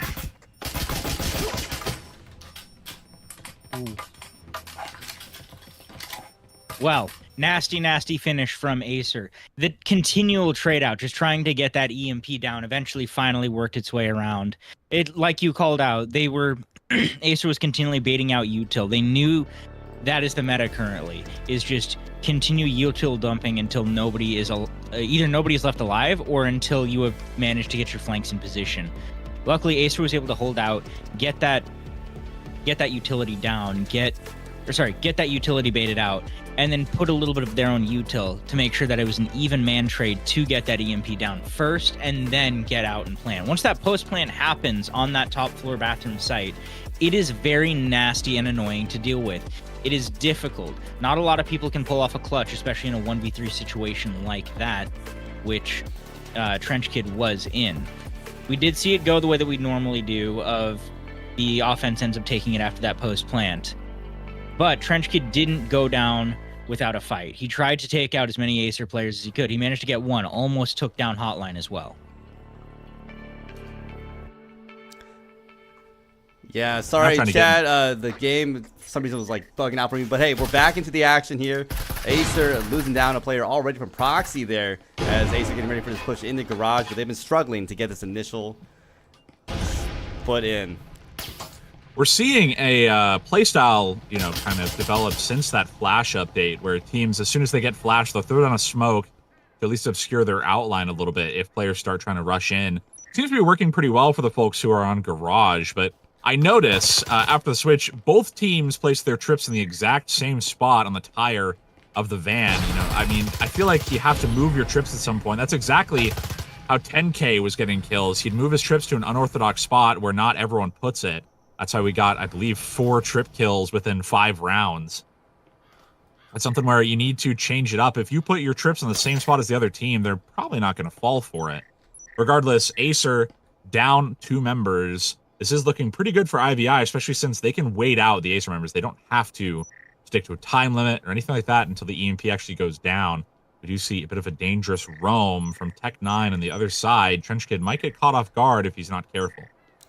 I'm of the mind to say that I think at this point it might be chalked for this round. A minute left in a round. Acer's got only 3 players, but I have been surprised by them time and time again here. And we're seeing that long roam on the very back end there by Tech9. We'll see if something happens. They do get the pick off on the end. Looks like this might be starting up pretty soon. On the other side, nope. No, they are deciding to go with this frag going in deep there. A little bit of chip damage on Blaze as Tech9 goes for the swing, gets picked up in the end. Kazakh, though, goes for the refrag, leaving only 3 left now on the Ivy side. Hotline still staying outside the garage, now pushes in. Could have gotten a few more wall bangs off if Hotline had been inside, probably. Proxy now pushing back behind the countertop along with Sleetso. They're rotating, thinking there's going to be a rotate to the other point, and it looks like they're about correct. As Kazakh and Hotline both head to hit the wall. 20 seconds left on the clock. There's not a lot of time to put down the EMP as Hotline pushes straight in. Kazakh takes down 2 with a fantastic incendiary, especially now alone, but Hotline has to stick this plane. He can't wait. He's going to be trying to fake it most likely. Swift can just wait him out. Hotline knows he has to stick this as Swift pushes in. Hotline is going to stick this down, goes straight outside. Knows he's going to get pre-fired, but Swift has to play with fire here. He doesn't have a lot of health to work with. Just takes one shot, and that is Hotline with the headshot onto Swift. Would have taken him down regardless of it being full health or not. That pressure that Tech9 gave doing that flank really came in handy. It was not going well. The SMG buy was really coming handy on top of that garage defense IVI was pulling out. Losing 2 people before you even enter the building, not a great position to be in. But they managed to work it around. They kept They kept the pressure onto the doorway, making sure that most of that IVI squad kept their presence there, kept their attention there, allowing Tech9 to work his way around, cause a little bit of chaos. Almost lost his life to it, but was able to get that Cadillo and put more was able to use that Cadillo and put a bunch of pressure onto the side of the garage, allowing Kha'Zix and Hotline to work their way in, put the pressure, and then switch over to A. Well done. And this is what I'm talking about, right? Acer had, I think, everything in the book against them for the most part, right? They're still on attack, it's still hideout, they still have that advantage here. But it was against them. The odds were just against them in the end. Time was counting down, pressure is on, and yet they make it work. Yet they do something against all odds, and this is why I say they are the team that doesn't matter what the advantage or disadvantages are, they just do it. Now try to push in. Proxy definitely hoping to push up, but unfortunately, the Incendiary blocks him off. While about to blow into the B point as Proxy is getting very aggressive on his defense, pushing out, trying to get some shots off, playing with fire as Hotline tries to push in, but he gets defended by Blaze with, I believe, a corner bang and a Scorpion hold. That's going to be rough. Uncle Ron gets the loot off his body, but got to be some damage done to the Acer squad already as they're down one of their top players so far. Proxy now trying to push out, can't quite get any shots off, but Uncle Ron with the cloak, hoping to push in. Blaze is just ready with the push in on the door. Proxy and Blaze not wanting anyone to enter in. We're seeing classic IVI entry denial right now, where they don't want anyone to even step foot inside the building. They can't get onto the point if they're stuck outside, right? So if you just wait and wait and wait, you'll eventually get them as they try to come in. Yeah, talk about stranglehold on this defense here. At this point, Acer, I don't want to say it because they already have one, at a disadvantage here, but the closer they get, LFT picking up Blaze there as they were just running around. It looks like the hatches are being blown here. Kha'Zix picking up another one. And again, I'm about to say they should chalk this round, maybe go for the save or just take time here, but they decide, let's swing it. Let's make something work here. As LFT now on the side, goes for the Incendiary off of the back and knocks out Trench Kid. Tech9 with their own, now down to just Swift. And talk about impossible odds as they win that one out. Oh. Wow. And the poll just went out too. Dang it. Oh man, Acer played that beautifully. They continued to lose people early, but they didn't let that stick. They didn't think, okay, no, let's just wash this round, go to the next one, try and recover. They just decided, screw it, we're gonna make it happen. They abandoned the angle that they're not having a ton of luck with right now, put pressure onto somewhere else, get the attention there, and then reswing what they need to. Storage is key to at least get some traction in. So getting at least the enemy out of storage, getting them wiped out of there is necessary.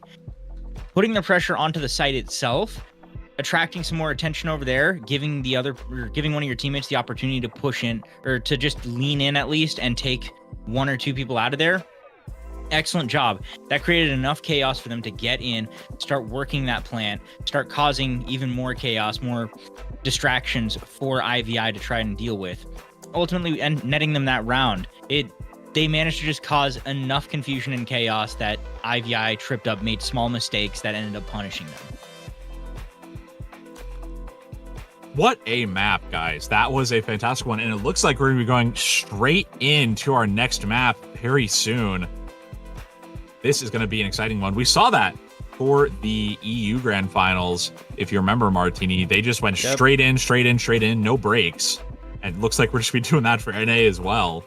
Yeah, I'm wondering if they just say, hey, let's just roll with this. We don't need any breaks. We have the mental fortitude to go through this. IV is a team that has seen these sort of these upsets before. They can fight through it. They know Acer performs very, very, very, very well on Hideout. So it's not unheard of for them to play so well. I will say they did play very, very well, though. 7-2 for Acer. So it's looking really good for them off a Hideout going into Factory for this upcoming one here. And before we go into Factory, I want to give another shout out to VRML Con. Make sure to go to the website to sign up for the qualifiers. Again, this is potentially your shot if you want to at competing for the massive $20,000 prize pool. So if you think you got what it takes, get those qualifier entries in and definitely join us on a stage. And also, we didn't know you can register as a solo player, as we'll match you up with other solo players to make a team.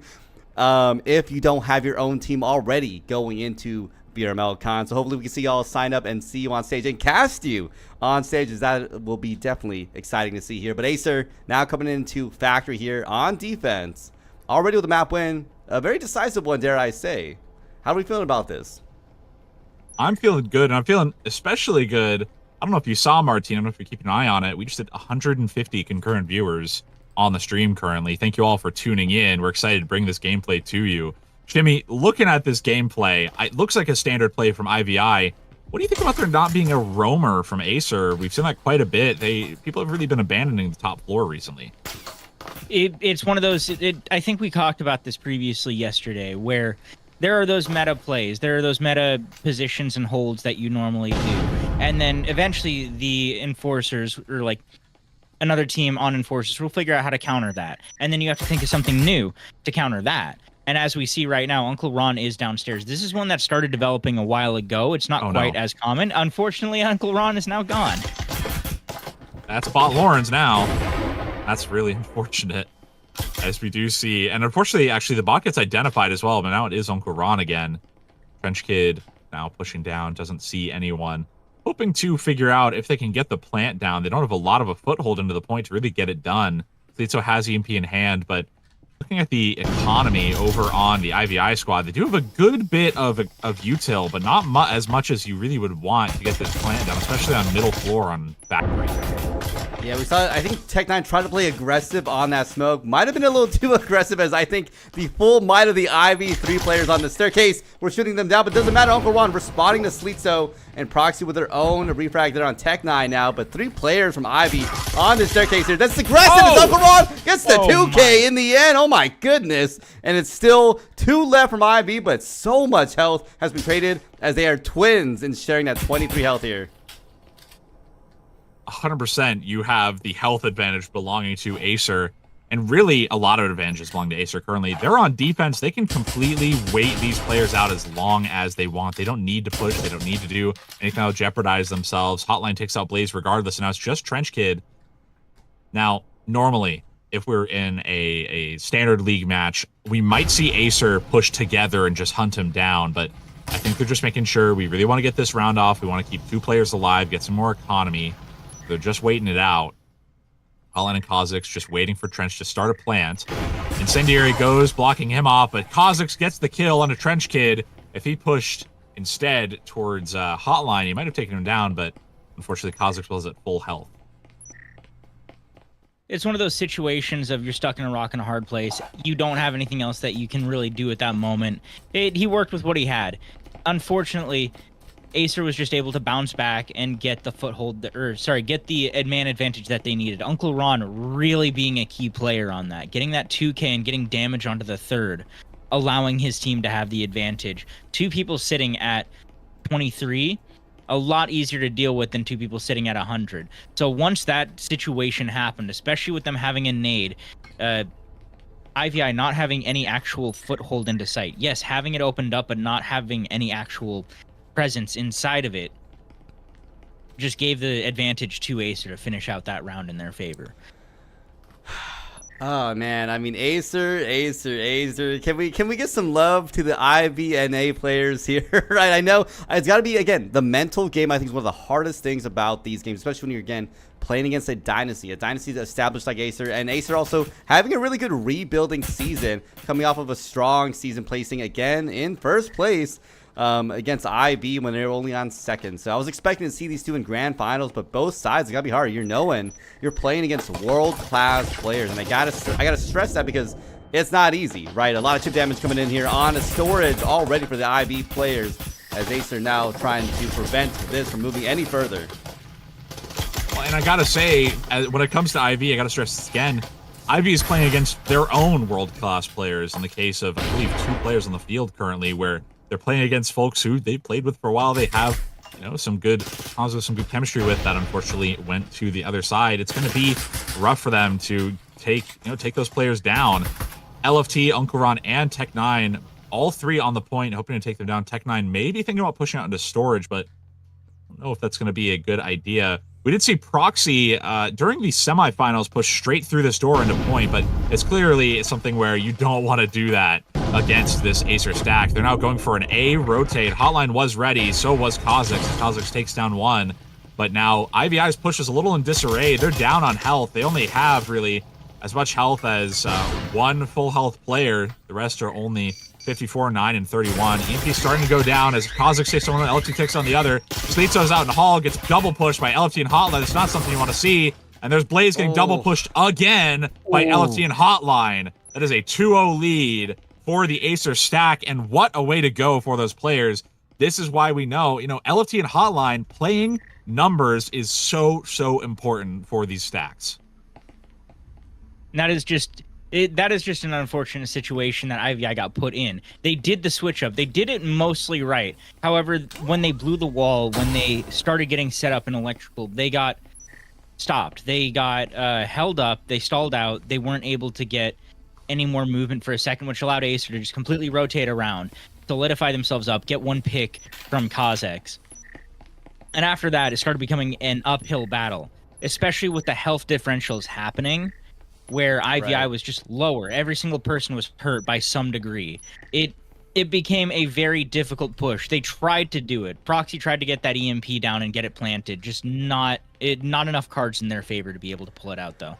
I think that's what's so effective about this Acer aggressive defense. It almost softens up the IV attack, so when it gets later on in the round, whoever is left on the Acer side probably has a better advantage, right? They take so much chip damage from them coming into this, but why are there 4 players in lockers on defense? They're having fun here. Let's not. I'm not going to question them because I've seen them do the craziest things, and I think what it is they're probably trying to switch it up on them here. So coming out here, trying to go for LFT. Does see them, but not quite finish off the pick here. As, Uncle Ron and LFT do take it down. And it's not looking good, as maybe they might have been a little too aggressive, as Plague pointed out here. I was curious about that. I saw someone do that in EU finals where they had multiple people in lockers, and it worked out. Maybe Acer was trying to emulate that, but instead it worked out that IVI got a flawless for their first point here on Factory.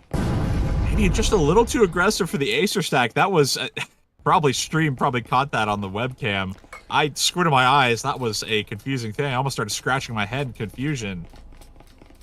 It was worth a try. However, just there was not enough coverage on each other's angles. IVI was able to separate out 2 Acer players, take them down immediately in the front half of lockers. Well, there was one other in the back half, and then one had already retreated back into B site. There was too much segmentation out. That 5v3 immediately started kicking in. There was one person alone on A site. They took care of that person and just continued to chip down one at a time. IVI, that was a perfect lineup on small little tiny gaps that they needed to get that first round. Now, it's not quite coming down into the eco advantage they may have hoped for. It looks like Acer is going to save a little bit of money, though. They're not going to bring out some SMGs where they could, but IV definitely has the weapons advantage that could give them another round or two. Yeah, and I will say, this is also Acer on defense, right? This might just be really IB getting as many possible rounds as they can, knowing that this is Factory, this is Acer, this is them on defense. And, all the odds are against them really at this point. So if IB can get one, maybe even 2 attacking rounds, they might feel a lot safer when they're going to be defending for the second map here, right? So IB's still putting up a valiant effort here, 2-1 already from the Acer squad. I'm not shocked, but it doesn't mean Ivy's quite out yet. There's still so much time left in this round, as we're seeing a lot of investments by Ivy in this round. Now trying to push straight in. The smoke puts a bit of a block onto their push. Swift does not have EMP. Can't really get in the point, but also you can't really get in the point at this point. You have Acer having a 5-person hold onto the A point. There's no pretense of trying to split up. There's no pretense of, oh, they might go B. You know IVI is going to do the meta push on an A. Checking for the bottom stairs. LFT stuck in the corner. Tech9 stuck behind the bomb, but it looks like Proxy gets a kill through the smoke on Tech9, and Slitzo takes an LFT at the same time. Kha'Zix stuck in connector. It's up to Uncle Ron and Hotline to rotate around towards the gravel side, hoping to get some good picks off. Slitzo wants to go in and plant, but not sure about the utility over on the Acer side. Now that Blaze is down up on the countertop, Slitzo feels comfortable enough to plant. Kha'Zix takes down Proxy. He tried to get way too aggressive on the connector. Then Blaze takes out Hotline. He tries to get aggressive. Unkaran now hoping to push up with that Marui. Blaze is watching it. Does flick him down. Now it's just Kazik who gets taken down. That's another almost flawless win, but a win nonetheless for the IVI squad. They're doing a lot better than they have, and it seems like they just need to get some rifles in their hands.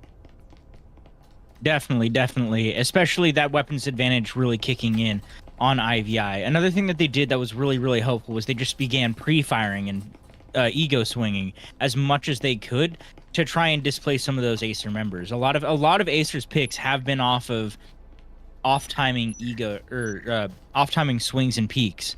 So instead, they just decided they're going to do it themselves, which gave them a couple early picks into the site, managed to get them inside, get that force, get that hold that they needed, get that plant down. And instead of just stopping there, we saw people like Blaze deciding he's going to push out even further, try and catch the guy that's over on carpet over by bathroom. Absolutely was able to make that happen. They're getting the purchase now that they need to get these get this site control. Now, we do see a near even weapon distribution. Only one Spectral on Acer's side. The rest, everybody else has rifles. You know, the economy shimmy doesn't really work out for that. Yeah, I mean, look, if IB can get this 4-2, I think on this first half, it's going to be really good for them. I think they're already in a good spot, right? Considering, again, this is them attacking on Factory here. I have been surprised, though, by some of these other teams attacking. I've seen Acer, at least their EU counterpart, do a very good job on their own attacking on side side. I'm kind of not expecting them to perform well, but they did surprise me earlier. Maybe the NA counterpart can also surprise me here as Acer holding down this defense. And a lot of utility already coming out from the IV players. Unfortunate that the Acer stack didn't save any utility to throw into storage, because that would have been a perfect time for a frag to go into storage and take out like 3 or 4 players in IV. Doesn't matter as Kazik and LFT put shots down range. On the back line, Swift takes out Unkarama, not before multiple people get taken out. Swift somehow standing inside of an incendiary, but it's up on the box, so it doesn't hit him. Now, there is 2 players left on IVI, 4 on Acer. Not a bad situation to be in for the Acer folks, but IVI can clutch this out. They don't have a lot of utility to work with. There's a drone, but, I mean, what use is that going to get you if you only have one person to drone in? I suppose if you have... It's not like we have the Juggernaut in here. They have as much health as anyone else. Yeah, I mean, it still gives them a little bit of intel for what they're doing, but I think Acer's very smart about knowing, hey, if they got a drone, they have intel, I'm going to probably rotate and or mix something else up here because they know they played against Ivy, they know how to play against them. LFT picking up another one on a Swift. They're leaving only Trench alone here at this point. 50 seconds left in the round, and a 1v4 against none other than Acer NA here. I mean, I'm almost inclined to say go for the save maybe and just kind of relax for the upcoming round, because 1v4 Acer themselves are fully bought out. You can't do too much. Interesting. Now, Trench Kid not getting pushed out on. I was talking about before, you know, if we were this regular match, Acer would probably be pushing out. And I saw that echoed in chat as well. I believe someone said if this was the old Acer stack, they would be full pushing him right now. And that's honestly what I'm surprised to not see. Hotline and LFT have been grouped up with the buddy system almost the entire time, trying to push in together, but they're leaving Trench Kid alone. It's going to be like they really just don't want a clutch situation to happen. And that's something that Acer will do in normal matches. They will push out. They will throw away some rounds just for getting them done a little bit quicker. But when it comes down to these important matches, they will always be more measured. They will always... they won't throw it away. They won't risk when they have a for sure site lockdown just for an extra kill.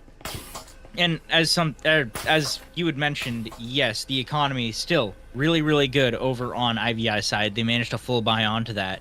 But even with a weapons disadvantage, technically, over on Acer side, they still managed to finish it out. They kept their one person that had a Spectral out on a lurk, coming in as a flank, and they did still get somebody with that Spectral.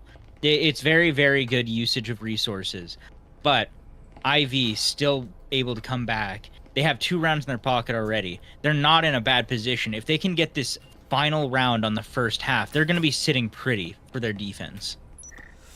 Yeah, now I'm almost worried for Acer, right? 4-2 potentially. That's still 2 rounds in the pocket for Ivy. Them going on to the advantage side, right? They'll be playing on a side that has an advantage for Factory of all maps. But again, we're seeing Acer playing, I think, an aggressive defense once more. Uncle Ron out in orange, 2 players around the locker room area. What is going on with Acer? They just decided to, never mind, LT does get a pick out from the run out there as already chaos started. Kazik does get flashed out, but again, no one pushes into lockers to use this flash to their advantage.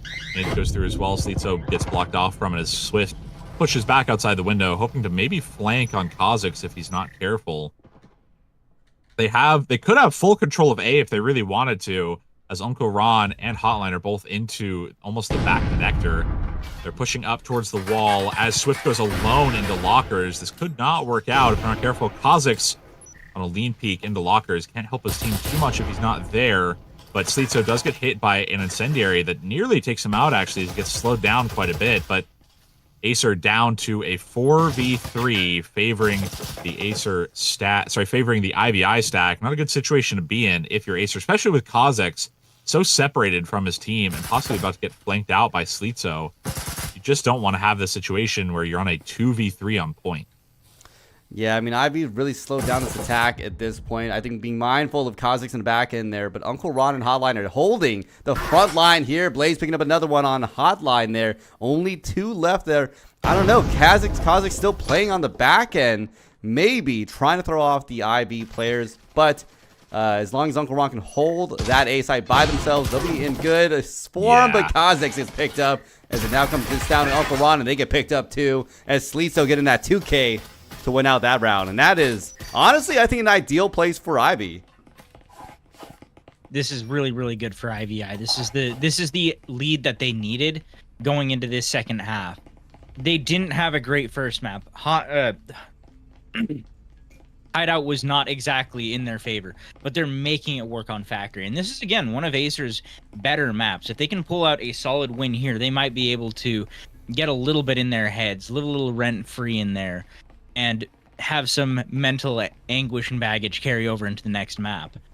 I mean, IVI's attack is now looking really, really good. They're taking advantage of knowing where Acer players are. Even if they lose one person, they're taking that ground, getting the refrag immediately, pushing in a little bit further, utilizing good util, and segmenting off and keeping Acer players separate from each other. Gravy's got some jokes in chat. Egg on me, watching on a big TV. This match is free. Acer in 3. He's got rhymes, he's got jokes, but I don't see him here casting right now. How could he? I mean, Acer in 3 is a very bold thing. I'm going to give credit to Ivy. I can imagine them getting at least 1 or 2, maybe even a third themselves here. But I will say that 7-2 dominant performance from Acer is a little worrisome if I were on the Ivy side here. But hey, 3-3 defensive second half here for Ivy. Again, we talked about, is this a positive thing? I think it is. This is honestly one of the better situations you can have, considering when you're defending on Factory, you tend to have the advantage. It is a defensive sided map, so having more rounds in the pocket from the attacking rounds is better than not. And this is probably one of the better situations. I would be shocked. I don't see it often where someone gets 4-2 right when they're attacking on Factory or anything better than that. So 3-3 is, to me, the ideal, if not best situation. Yeah, other than being up on round, it's about the best you can get. Proxy trying to get a good push on the storage, just can't really get it off. Trips are baited out, thankfully, instead of taking them down. Trying to just get a good foothold onto the point, but Acer has full claim over storage, but they don't have much else other than that. Wall does open up with some incendiaries going out, blocking off half of the storage from the Acer stack. Swift and Proxy both trying to push up as Kazik peeks in. Proxy seeing Hotline gets taken down regardless. Swift gets leaned in on. Can't quite see Kazik. If he could, he would be shooting his head. Swift gets flashed out, but again, the Acer stack doesn't really take advantage of the flash.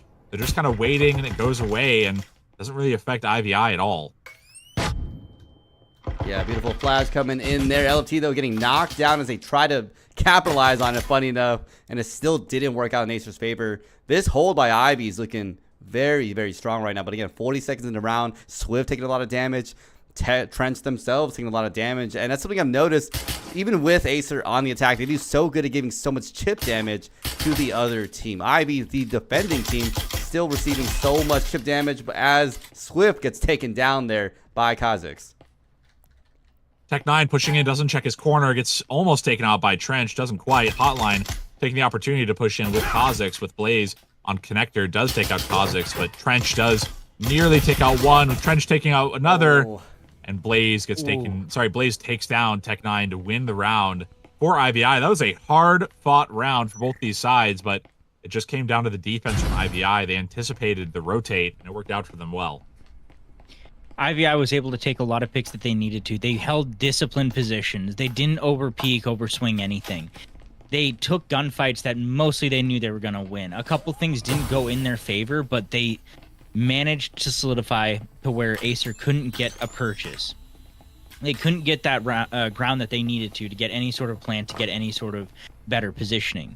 IV, I think they, in their minds, have this map. They're not going to let it go, and they want to carry over this win.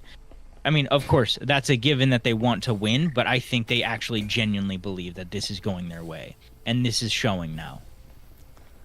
Yeah, and I've been told, real quick, to shout out quickly the VRML Con.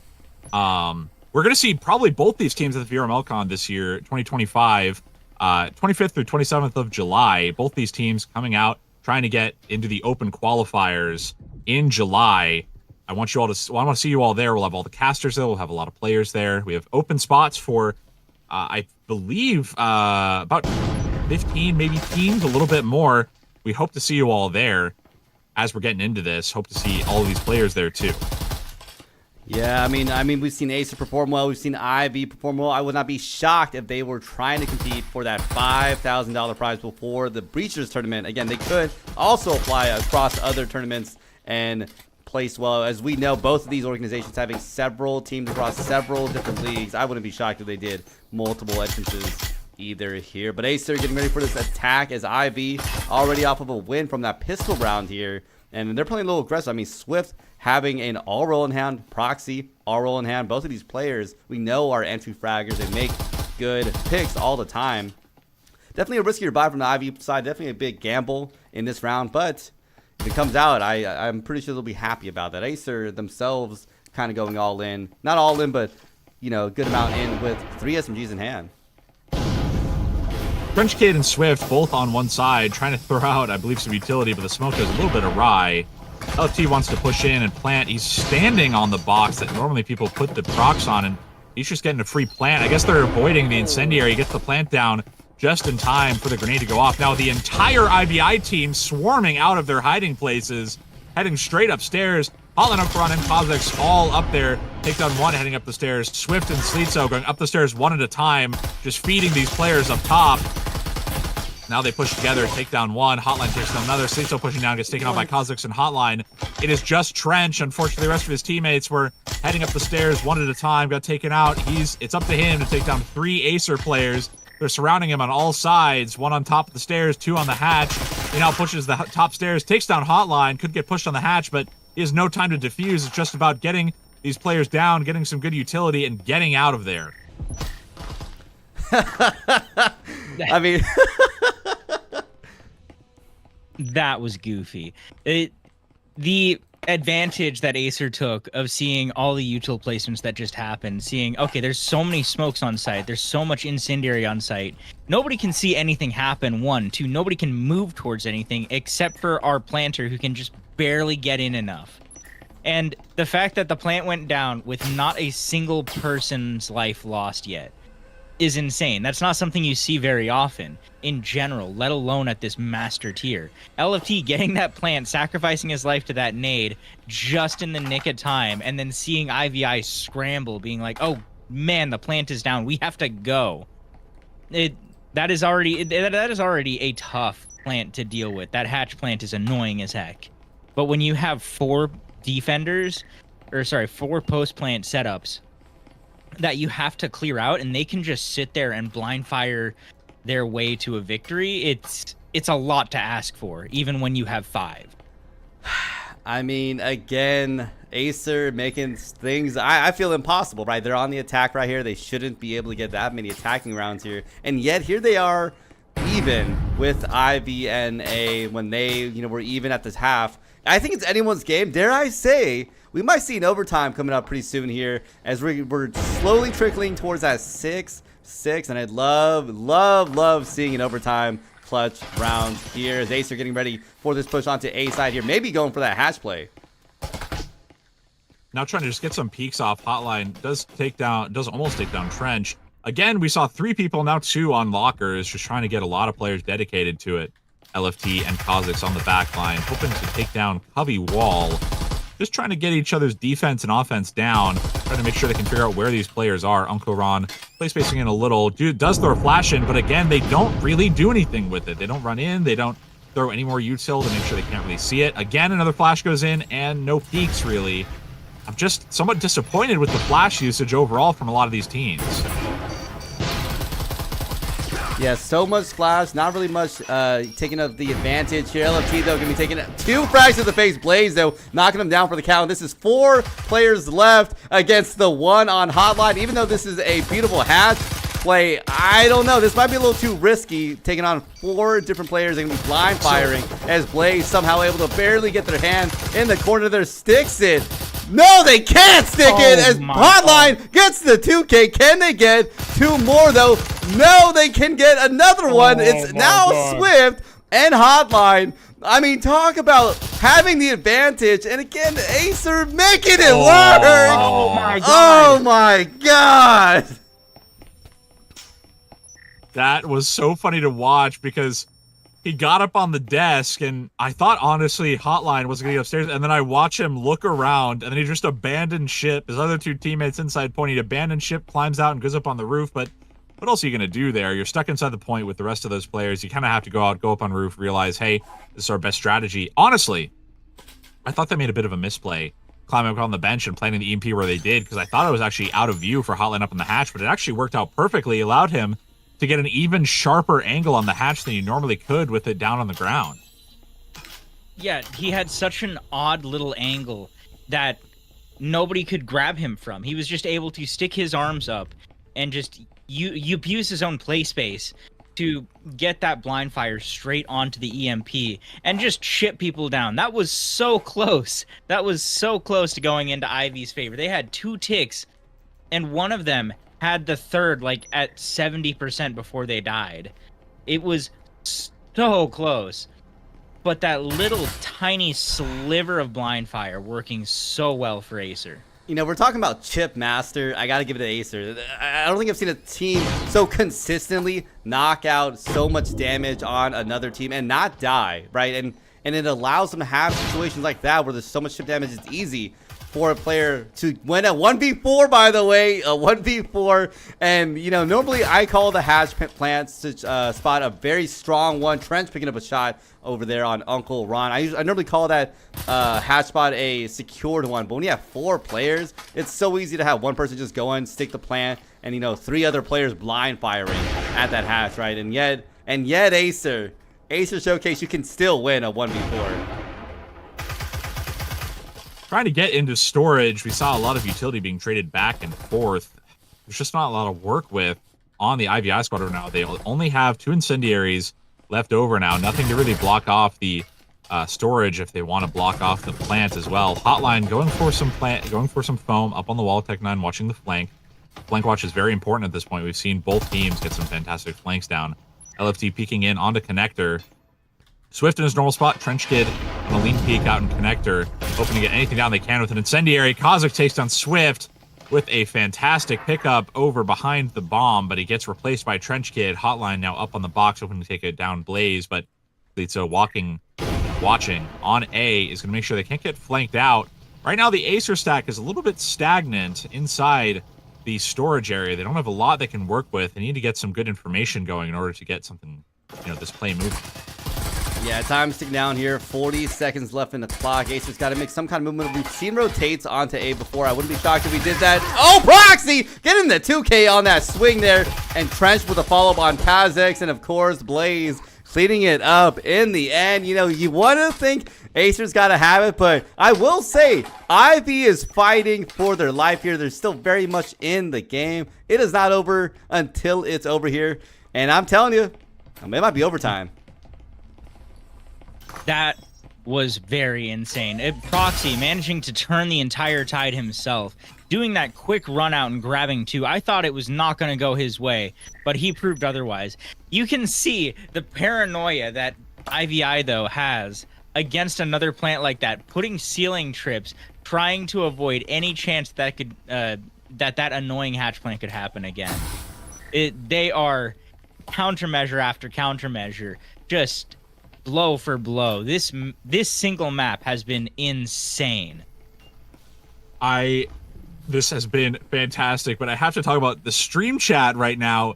Very much appreciates the clutch from Hotline. There are some interesting comments that some of which I might not be able to repeat on stream. Yeah, playing Zeta right now on stream for $100, right? No, For $100. Yeah. We'll get a donation. $100 donation. $250. I'll say one of them. Let's not. You know what? Nightfire, I'm sure, is already going to be having a field day with me and Gravy after he sees how the bronze match went. But hey, we are now in the midst of grand finals, and talk about a beautiful finals we've had thus far. 5-5 from IVNA versus 5 on the Acer side. I mean, this is as close as you can get, right? Before we get into overtime here, and I'm loving this action. People are winning on attacking halves. People are winning on the defending halves. Factory, while defender sided, it's starting to feel like shifts in the meta now, I think, because of those flashbangs, and it's crazy to see. Yeah, I was talking about that earlier with someone, and they were asking, Factory is offensive sided now in the eyes of the community at large because of the flashes and because of the different changes. I've honestly been surprised to not see more Uricons coming out, but I guess both teams have been trading rounds back and forth so much, it's difficult to afford an Uricon without being able to afford a rifle because both teams have the losing income as well as the winning income. You don't have a lot to really work with in that regard. Yeah, Smoke's coming out here blocking a lot of lines of sight right now for that Acer attack. Swift going in for the deep swing here. They are getting flashbang like crazy here, but LT does stick that landing, does get picked out, but Tech9 there with that refrag, and that's going to be a great stick from Acer. I mean, they have the plan. Now we're going to have to see this retake coming out from IV. I saw Blaze almost climb out the window and then realized there was no one there. This is going to be a tough push for these IVI players. They're pushing up together, thankfully, this time, rather than separately. Other than Trench could just goes up alone, immediately gets taken down. Meanwhile, Proxy and Blaze pushing up together do take out one. Blaze takes on the other. Blaze trying to take out yet another on Hatch, but gets taken out by Kha'Zix with the thrifty win. That is Acer guaranteeing themselves overtime on Factory and possibly the win if they get one more in a row. They almost barreled their way through. They almost had that recovery. When I saw LFT, though, planting again in the smoke like a gremlin, the only thing that I heard in my mind was Jesse from Breaking Bad going, "He can't keep getting away with this." He can't keep getting away with this. Oh my gosh. I mean, Shibi, look, we're in overtime territory. If you're IVNA, you're staring down the barrel of just one round difference. What do you do here? I really don't know, especially with this one. I think they need to watch out for Tetris. They need to keep Tetris solidified. Don't give them another cheese plant. Don't give them another overpowered hatch plant that they can abuse the crap out of. That's what they've been doing. They've just been getting their planter in, getting the plant, and then just having people sit on that post-plant hatch. They can't allow that anymore. That is all they've been losing to is cheese. Like, they can't let this keep happening.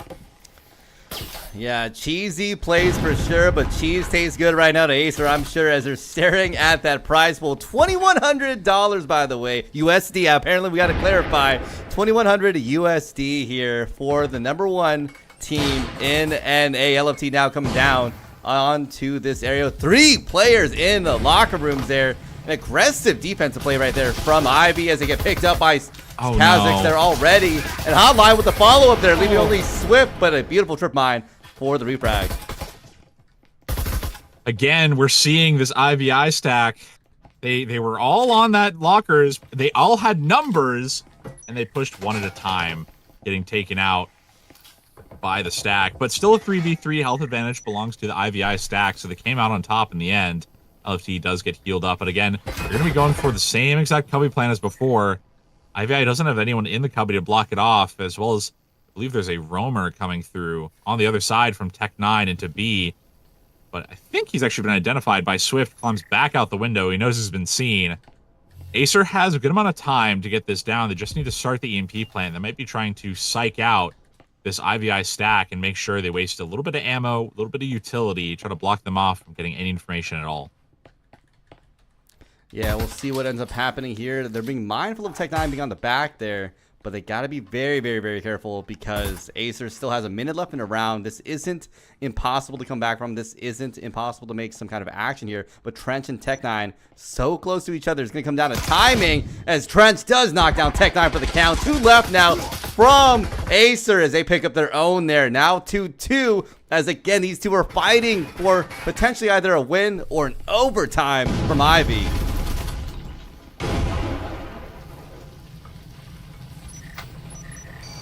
Now just trying to push through. EMP going down in the cubby again. Proxy can't quite get the... They're going to go for it again. Yeah, Kha'Zix is just climbing out the window. He's going for the post plant again, and this is really a post plant you don't lose. No. LFT takes down Proxy. It's just Swift takes down him, but... I mean, I think Swift at this point... you have to get the kill. This is not a situation you want to be in if you're Swift.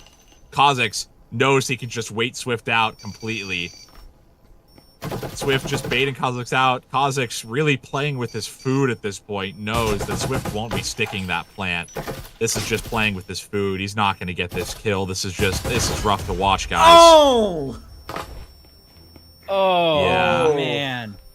That was rough to watch at the end.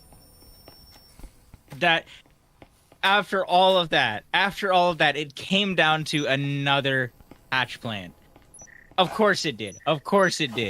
But I think every single plant, save for the bottom floor, was just one of these ridiculous, annoying hatch plants. I can't believe they just got to abuse that over and over again, and Ivy was just not able to counter it. The continual switch-ups on that last round, Ivy was ready for it, but just not ready enough for the continual jukes and switch-ups that that Acer kept putting on. That was insanely comical. I mean, 7-5 though. This is definitely a lot closer than that map was. And as we're getting deeper and deeper into these less known maps, I always say that's when the big map differences and skill differences in maps start to really showcase here, right? Because everyone's played Factory, everyone's played Hideout. Both of these teams definitely have that experience on these 2 different maps here. And yeah, we're coming into a map 3 here. Granted, Acer does have 2 in the pocket, so Ivy's got to win this map 3. They got to win this map 3 to force this into either a map 4 or even a map 5 if they can push it all the way there. So I'm seeing the glimpses of Ivy winning this. We saw them have some great defensive hold. We saw them have some good attacking options here.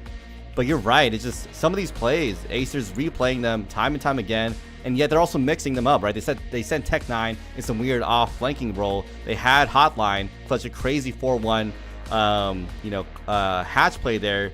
It's just time and time again, Acer just seems to be consistent at just winning all these things, even against all odds, even when they're down a player themselves, even when they shouldn't win that round. They just make it work. And again, I got to talk about, this is a best of 5, so I can still get this back, but it's a rough situation to be in. It's the same thing we had with the EU Grand Finals earlier.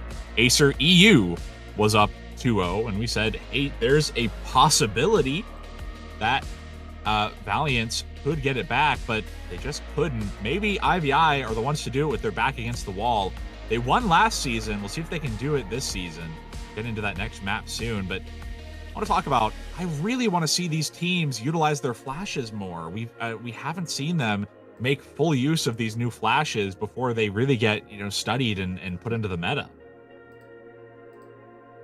One thing I do want to call out, though, is the mental that you have to have as Ivy, or that has to be going on in IVI right now. They just lost a bunch of rounds to annoying hatch plans. And they're going into that 3rd map. They can't be feeling amazing right now. They're either extremely mad, they're extremely pissed off and ready to go at this 3rd map swinging, or they're caving in on themselves. One of the 2 is going to happen. So this is either going to be a nasty feisty fight, or it's going to be a washout. Yeah, I'm shocked because it doesn't look like they're going to be going in for a break. I'm almost wondering for Ivy. You've lost 2 in a row. Why not go for the break? Take a little bit of a breather time. I'm a big break guy. I think that's really good for resetting your mindset. And as we all know at this point, these players have the mechanical skill. They have, the game sense. Mental, I think, is a bigger factor for these teams at this level on this sort of competition, right? You're talking world-class players. We already know they're good. But the thing is, what is their mental like? Is it chalked? Are they still locked in? Are they still doing good mentally and working together and having that chemistry flow? Otherwise, Ivy's been doing better on map 2, but why not go for the break and feel a little bit better? But it looks like we'll be going right into ship, as these teams are not going to be taking their time here. Before we go into ship, I do want to give a shout out, of course, to something I'm going to keep talking about time and time again about VRML Conscious. Another reminder, I don't know if you knew. I don't know if you two knew, right? I'm not sure if y'all have already heard or gotten your tickets, but VRML Con is, of course, going to be in Phoenix, Arizona next month in July. If you want to hang out with us, IRL, check out some awesome tournaments and players and see them play on stage. Make sure to snag your tickets online at the VRML Con website. And trust me, you don't want to miss this year. I think it's only getting bigger and bigger year after year. I am super excited for the event. I'll be there, obviously, and so will so many other players.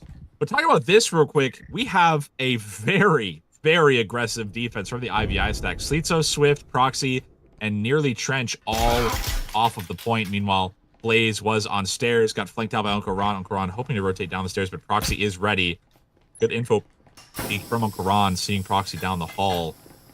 Some utility going out on both sides as LFT is inside the building. Pushes in. Proxy takes down 1. Hotline takes down 1. But then Slitzo and Trench take down 2. Now it is Uncle Ron who's against these 2 other players. But Kha'Zix is there as well. 1 player in the vent. Swift on quest in the vent. Meanwhile, Trench is inside A. Plant opportunity for the Acer stack. But they don't quite know that. They don't hear a lot of footsteps from the other side as Trench peeks out. Try to get some pre-fire off. Kha'Zix throwing the EMP to Uncle Ron as he gets the wall foamed up. It all comes down to this. Can they get some good picks? Kha'Zix has a lot of health. Meanwhile, the rest of them really don't. Uncle Ron having to go for the solo plant while Kha'Zix has to defend his teammate. And now he gets taken down. It is just Uncle Ron who has to stay at the 1v2. And that is the IVI stack claiming round 1 for themselves. Losing those 3 heads right when they got into Workbench, not a great start for Acer. Really good defense from IVI. But what really cinched that down was Kha'Zix took a little bit too much of an ego swing and ran right into 2 people's guns. Not what he needed to do. He needed to make sure that plant was secure, but he got a little bit too aggressive with it. And it ended up losing that round for Acer. Looks like IVI has fully locked in. They want this round. Or sorry, they want this map. I'm sure they do, and they don't want to miss out because remember, best of 5. I was about to say best of 3. Best of 5. If they lose this one, it's finally going to be it. Acer can go home feeling happy that they are going to be the grand finalists of Season 4, but I don't think IVNA wants to give up that $2,100 prize pool with those HyperX headphones on the line here. That's going to be a big deal for IVNA, and if I were them, I know I would like to be paid, and really, you get to call yourself truly a pro player at that point, being paid for doing and playing the game that you love here, playing VR esports, and really taking part of history being made here, because remember, we are still at the beginning of all of this, and we're still building this thing together as a community, and that's what we do over here at VRML as IB getting ready for this defensive hold against the Acer squad. Hotline and Birthing alone, unfortunately, looks like he's putting a distraction play down with his teammate. Meanwhile, LFT, Uncle Ron, and Kha'Zix all coming in from upstairs on the B side. May catch Blaze off guard as he's near the stairs, near bathroom. Trench as well as over there. It looks like they may be going straight for the stairs as Kha'Zix and Uncle Ron have the patch foam. They're going straight for a hot drop onto the A wall. Possibly going for an early plant, but they've waited a little too long. Now there's a 4-person stack. Kha'Zix is taken down by a 4-person stack by the IVI squad. Uncle Ron is now stuck between a rock and a hard place. He's going to have to get there. And now the EMP is down. It's Tech9 and Hotline, as well as LFT on the other side, trying to just get into the point. EMP is down. This is not a good situation. This push did not work out for Acer, but they get the flank off. Reversing it now as Tech9 takes out 2. Proxy going to hold them off in their own connectors. LFT gets the peek on Proxy. Suddenly, the script is flipped, and it's Swift who gets taken down. a Acer stack, Acer push that got kind of denied by the IVS stack immediately. You know, they adapted. We talked about this before on the last map and the map before. Acer is really good at adapting when plays don't go their way, and we saw that very clearly on that round. It's such an interesting way that they played that one. Having an almost even split between both sides, and not just abandoning one when the planter gets segmented out. They just decided to push through and just take through connector. Another thing that was interesting was that IV, I think in the midst of that entire engagement, because both happened at once, they didn't notice that their entire opposite site completely fell, that their connector might be open to being invaded, which is exactly what happened. You saw 3 Acer players go right through that connector, completely silent. Or sorry, 2 Acer players. The third one was on the hat, or on the vent. Go through that connector and get into a perfect position to immediately flip the man advantage back over into their favor. Really, really interesting play. Very, very well executed. Oh, man. I mean, talk about, again, round for round, right after each other, and fight for fight as Acer 1-1 right now against IB. I would definitely say this is definitely more of a even map in terms of layout here, but as we know, the meta has definitely shifted with that new big buff, honestly, on the flash bang. And as we've seen these teams flashing people time and time again, themselves included, though, not gonna lie, themselves included, as they also get flashed while utilizing these things a lot more than they're probably used to. Because I think before, honestly, I don't want to call it useless, but it wasn't as effective, especially with zoning and knowing what area and who's in the area, too, with those hit markers. There's a huge, huge buff there coming out there as Acer getting ready for this push from a starboard onto this A side again. And so much blind firing coming out, but no chip damage quite traded yet, except for a little bit on Kha'Zix. Now, Tech9 and LFT trying to push it. LFT pushes in with the cloak again. They just get taken down. Proxy takes down 2 with the Marui. Blaze takes on Uncle Ron with some trips. Again, more trip kills. Acer trying to push in, but it looks like it is just Hotline now against a full IVI stack, but he gets down 1. He gets for a blind run across the wall. Doesn't get taken down, but does get hit by some small chip damage. Doesn't have a lot to work with. Again, Acer using some cloak still, even after the rework. It seems like they're just trying to break up their outline, make it so they can't get hit very easily. He's getting hit yet again. Does get a stem, but not a lot to work with on this 1v3. Has to take down one of these players in isolation. If they can just take them down one at a time, it'll work out a lot better. But currently, Swift and Proxy are both grouped up, which won't work out very well. Yeah, Hotline 1v3. We've seen Hotline do a 1v4. Granted, it was a very favorable hatch, plant, post-plant situation for them here. 40 seconds left in a round. Acer can still try to play this one out, but honestly, this might be one of the few rounds where I'm just inclined to say don't play it out and just go for the save here. But Acer obviously decides to send it as IB does knock him down for another count here. 2-1. You know, IB is starting to feel like they're ramping up a little bit. I'm seeing more confidence, I think, this time around. Definitely, definitely. Proxy and Blaze both defending that site with their lives. They put a lot of shots down range, taking down all of those Acer players, save for 1. I did not catch who got the 5th, but that site is one that you really need to dig in on. You cannot afford to let anybody from the enforcers in. Otherwise, it turns to an absolute nightmare very quickly. And they did just that. Proxy and Blaze just kept raining fire right outside of the site, using those peaks off of the wall and getting the kills that they needed to. Mavleg, I don't know what's going on here. This might be Ivy win. I want them to win this. Let's go to a map 4. Let's go to a map 5. Why send it to 5? Send it. No, man, I got time today. I got time. I did eat. I'm good. I'm totally time. How do you not know, Martini? Come on. We've been casting for a couple hours. You know, I had an egg on my head. I'm losing track of food at this point, right? I don't know if you knew, Chad. I don't know if you knew, but Martini casted on an empty stomach for EU this morning. He was real trooper. I forgot about that too.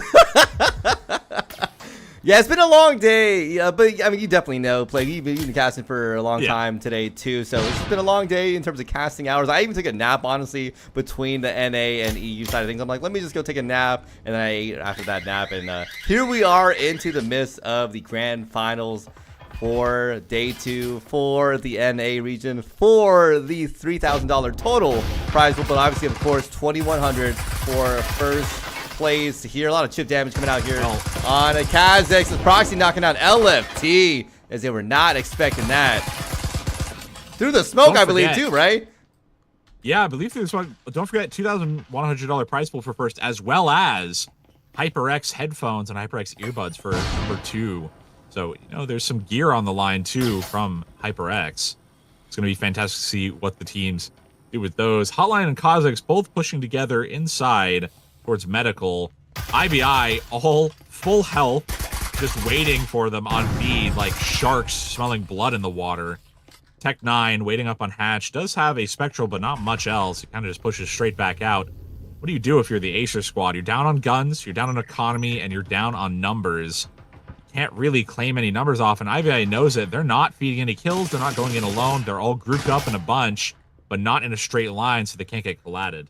Yeah, apparently they don't ever do saves, as we saw in the previous round. Acer is gonna send it, but I will say, they're a team with confidence. They're a team I've seen them win, honestly, against all odds. And when you're that kind of team, I guess you just say, don't save. Always go for the dub if you possibly can here. But when there's 30 seconds left in the clock, I'm, again, more inclined to say a 5v3, probably just save, maybe just hold your position, maybe get a random pick, but don't play the aggressor here, right?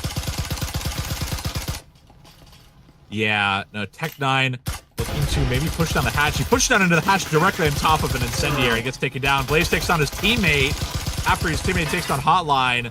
Blaze takes on Kha'Zix. That was nearly a clutch out, but unfortunately the TK there will take down another player. However, they're not really hurting for the money. The 3 players who were lowest on money on IVI are the ones who survived, so it really works out in the end. And that bonus kicking in for yet another round in their pockets. IVI is looking really strong right now. Their defense is near impenetrable. They're taking out people extremely early. They're not giving Acer a chance to breathe.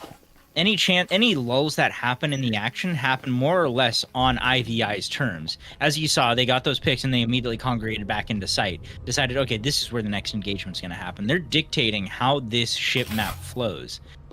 This is excellent gameplay from IVI. They've really come back. Together. This is not the same one that we saw in the first map. Yeah, I'm excited to see what Ivy pulls out here because, again, it feels like they're very much in a form right now. I'm excited to see what they pull out here because this is the time to win. And I want Acer maybe one round. Just let someone else get it, you know? Just one round. Let's go to map 4. No, I want to go home. All right, you can leave any time right now playing. I'm kidding. Nah, I'm having a lot of fun here on the grand finals. And especially, you know, we've had so many people come in pretty consistently. It's great to see the community coming through and supporting these teams. Now, these teams are ones where they're really battling it out. IVI has a long uphill road ahead of them. If they win this map, I'm honestly going to hope they just win everything because you don't want to see a team win a map, win another one, and then lose on the last one. So I want to see them, if they win this, win the whole thing, get a real underdog story going. Yeah, I mean, that's going to be the craziest clutch comeback of the century here. But if anyone's going to do it, it's going to be IB. It's going to be the second-seeded team against Acer, who, again, because you got to remember, this is technically IB being the incumbent. They won the grand finals last season. They're the ones basically showing Acer that, hey, we deserve the spot. We are going to be the ones that win this. And Acer are the ones, honestly, if you think about it, technically the underdog. I know they are obviously first seed in the league season, but in terms of championships right now, they had that rough season. They fell down for the championship last season, obviously getting knocked out a little bit earlier than the normal. And this is Acer coming back for blood, coming back to reclaim their throne. The throne that they, again, have owned for several seasons. Hotline picks up a 2K there with a frag and a shot on Blaze there and LFT following up on Sleetso, leaving only French alone. Now it's just French getting chased by 4 Acer players, but again, we're not seeing them full push onto the point. They're being very strategic about it, going over to the B point. Trench here's the rotate. Now here's the rotate back. Unfortunately, doesn't gamble on it well enough, and now Hotline gets the EMP down. Unkaran watching it, LT watching, Kha'Zix watching it. This is not a stack you want to see go up against. You're looking at that leaderboard. You're sweating in your you're sweating in your shirt there, going up against Kha'Zix, Unkaran, Hotline, and LFT on the other side, and maybe at full health with just a Marui. Trench here doing the best thing he probably can, which is just saving and hoping to get a kill if they do decide to push him. Yeah, I mean, at this point, Trench is probably going for the save. Again, a 1v4. You don't push it. I think IB is of the team type. They will go for the save. We saw last round, Acer doesn't care. They don't care about saves. They'll send it. They'll send it in hopes that it does work out. And it panned out well for this round, right? Even though they lost some investments on the previous round, I think they know they have the loss bonus. So why not send it? Why not send it in and just see what happens here as they do win this one out? Acer just deciding to leave the building and have a dance party outside in the last 10 seconds of that round. They're just celebrating a little bit. They know he's running off. And the economy over on IBI is not too bad, Shimmy. I think they might be able to still get a 4-2 lead if they play it carefully. They can still come out with that 4-2. Though, they had the right idea with that defense, holding workbench, making sure that attack can't get in on that. They denied it correctly, but Acer was able to flex a couple different spots and bait out a couple people a little bit further than needed to, especially Hotline getting that double pick onto, I believe it was Sleetso and Swift, getting that nade and that headshot 2K, got them the purchase that they needed to into the building, and just with two IVI players, they can't hold it well enough to prevent the rest of that 4 stack from coming in. IVI is having a great defense right now. Just that one round, Acer was able to crack it and get through. Of course, doesn't hurt their money that much, as we're seeing in this final round. Everything's out. Yeah, I mean, full buys on both sides. Well, for the most part, but full buys for sure on the Acer side against the 4, sorry, on the IB side. Is Uncle Ron already starting off against Blaze Hotline with a follow-up there. And Acer is just burning these IB players already, but Swift finally responding to Hotline there with that wall bang. I mean, this is a rough start already for the IB players. Not too bad. However, I'm not liking that Swift is alone on point currently. He's got some fantastic wall bangs going, but now joined by Proxy. Swift and Proxy both with their twin pink Maruis, just putting some shots out into the wall. Kha'Zix, Uncle Ron, and LFT all just holding down the door, hoping to take down Proxy. Proxy is itching to push out this door. I can tell he's sitting right there, ready to push out. Sleetso getting a kill through the wall again over on Kha'Zix. Proxy just knows there's someone there. He doesn't know exactly where. Now pushing back towards point as the wall opens up. Tech9 leaning through. LFT throwing a good amount of utility and flashes as well as incendiaries. They don't push in to compensate with that flash, but they do take out Sleet as he was still flashed out. Proxy behind the desk as LFT gets pushed out. He has the EMP, could start planting so his team can start getting some work done, but Proxy does take down one. Swift gets taken down by LFT. That is now a 3-3 clean slate for Acer heading on to defense. And, you know, Martini and Shimmy, what would you say is the stronger side really for Shit? For specifically Shit, it depends on floor for me at least. I find that the middle floor and bottom, or the middle floor is specifically more offensive sided versus top floor being a little bit more defensive sided.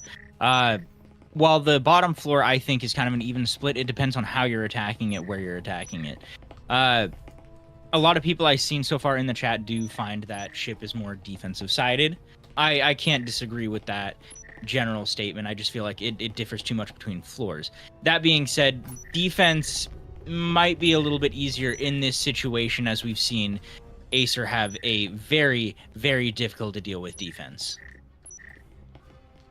Yeah, that Acer defense, you know, you said it earlier, impenetrable. We saw that do so well on Factory. We saw it do so well on Hideout. Maybe we'll see it do very well here on the Ship, because, again, that aggressive defense, I think, sometimes just catches these teams out. You're just not expecting it, and they have the chops to back it up. They have the gun skill, the game sense, everything to back up this aggressive defense here, and Ivy's got to be able to be flexible enough to deal with that, because we're already seeing Uncle Ron deep in on that site here. LFT themselves also playing a little bit deep off a site here. I think everybody except Tech9 is off a site at this point.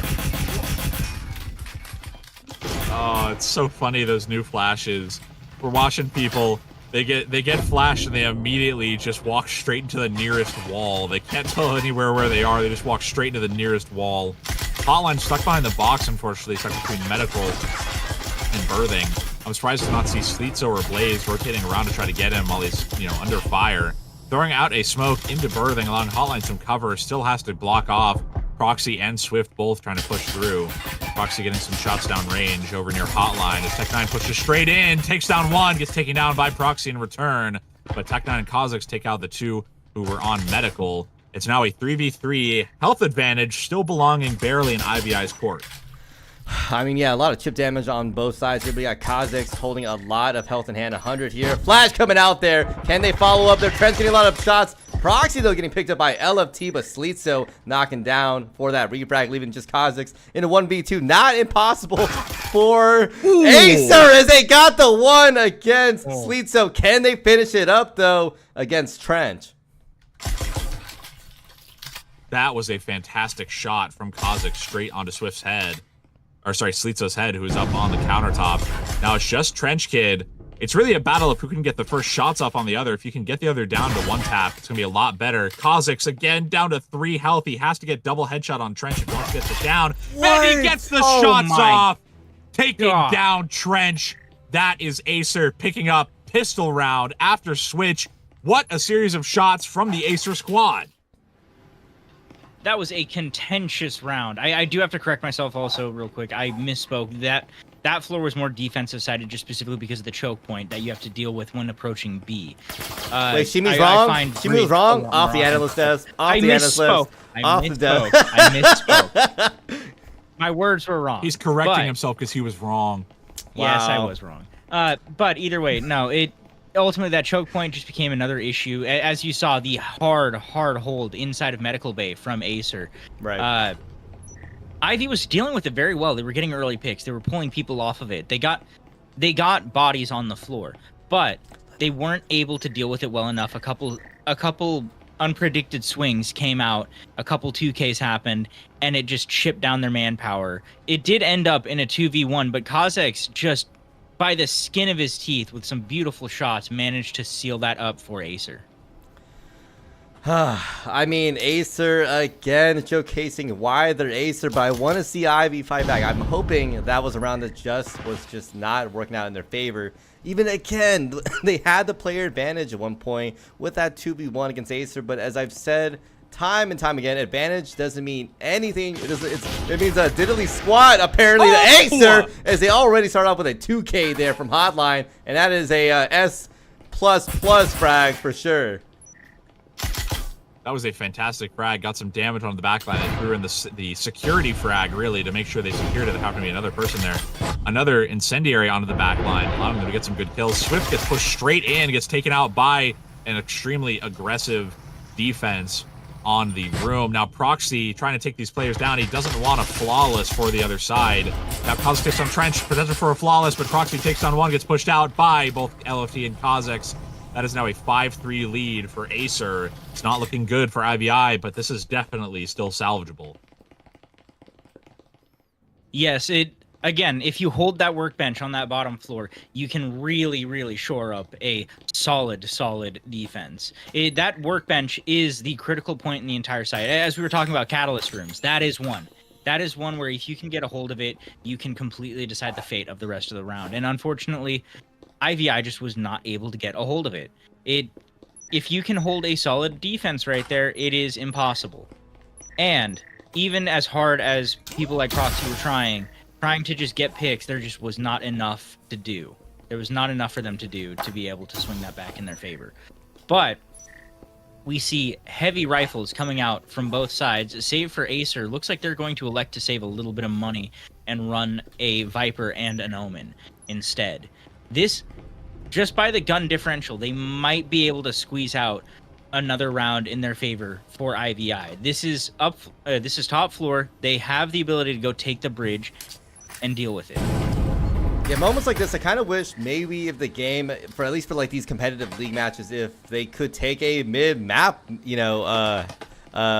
That'd be kind of interesting to see if someone can say, hey, let's take a quick break. before we start this upcoming half here and really change our mindset and stuff. Because again, I'm big on breaks. I'm still shocked Ivy didn't go for the break here, and I'm not saying that's why they're obviously a 5-3 right now, but you know, I'm a big guy on, hey, you just gotta take a breather for your team, because Acer is a team that just keeps dominating here. But it doesn't matter. Slito knocks him down for the count, as maybe this gamble on these assault rifles might be what pays off Ivy for this upcoming round. They're up a player.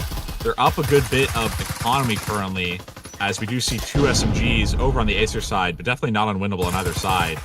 Now, LFT pushing up. They do have some smokes down. Nade goes out, trying to take out Slito on the back line. Can't quite get good enough damage onto him. IVI all out here, but LFT gets the 3K before getting taken down by Slito. Tech9 takes out Swift.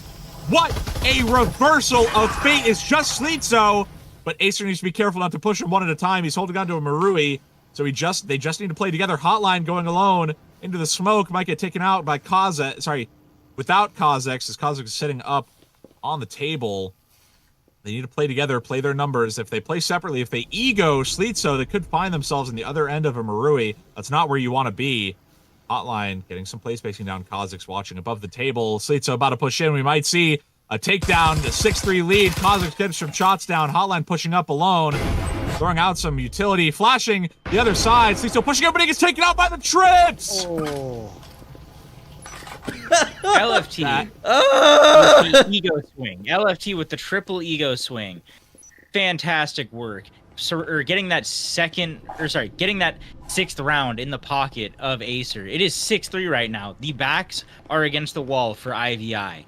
This is the last map that they can afford to have any sort of loss on. This is the last round. There is nothing left after this. They have to make something happen.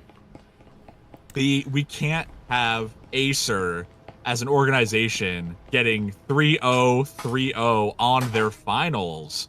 It feels like they've just won at that point.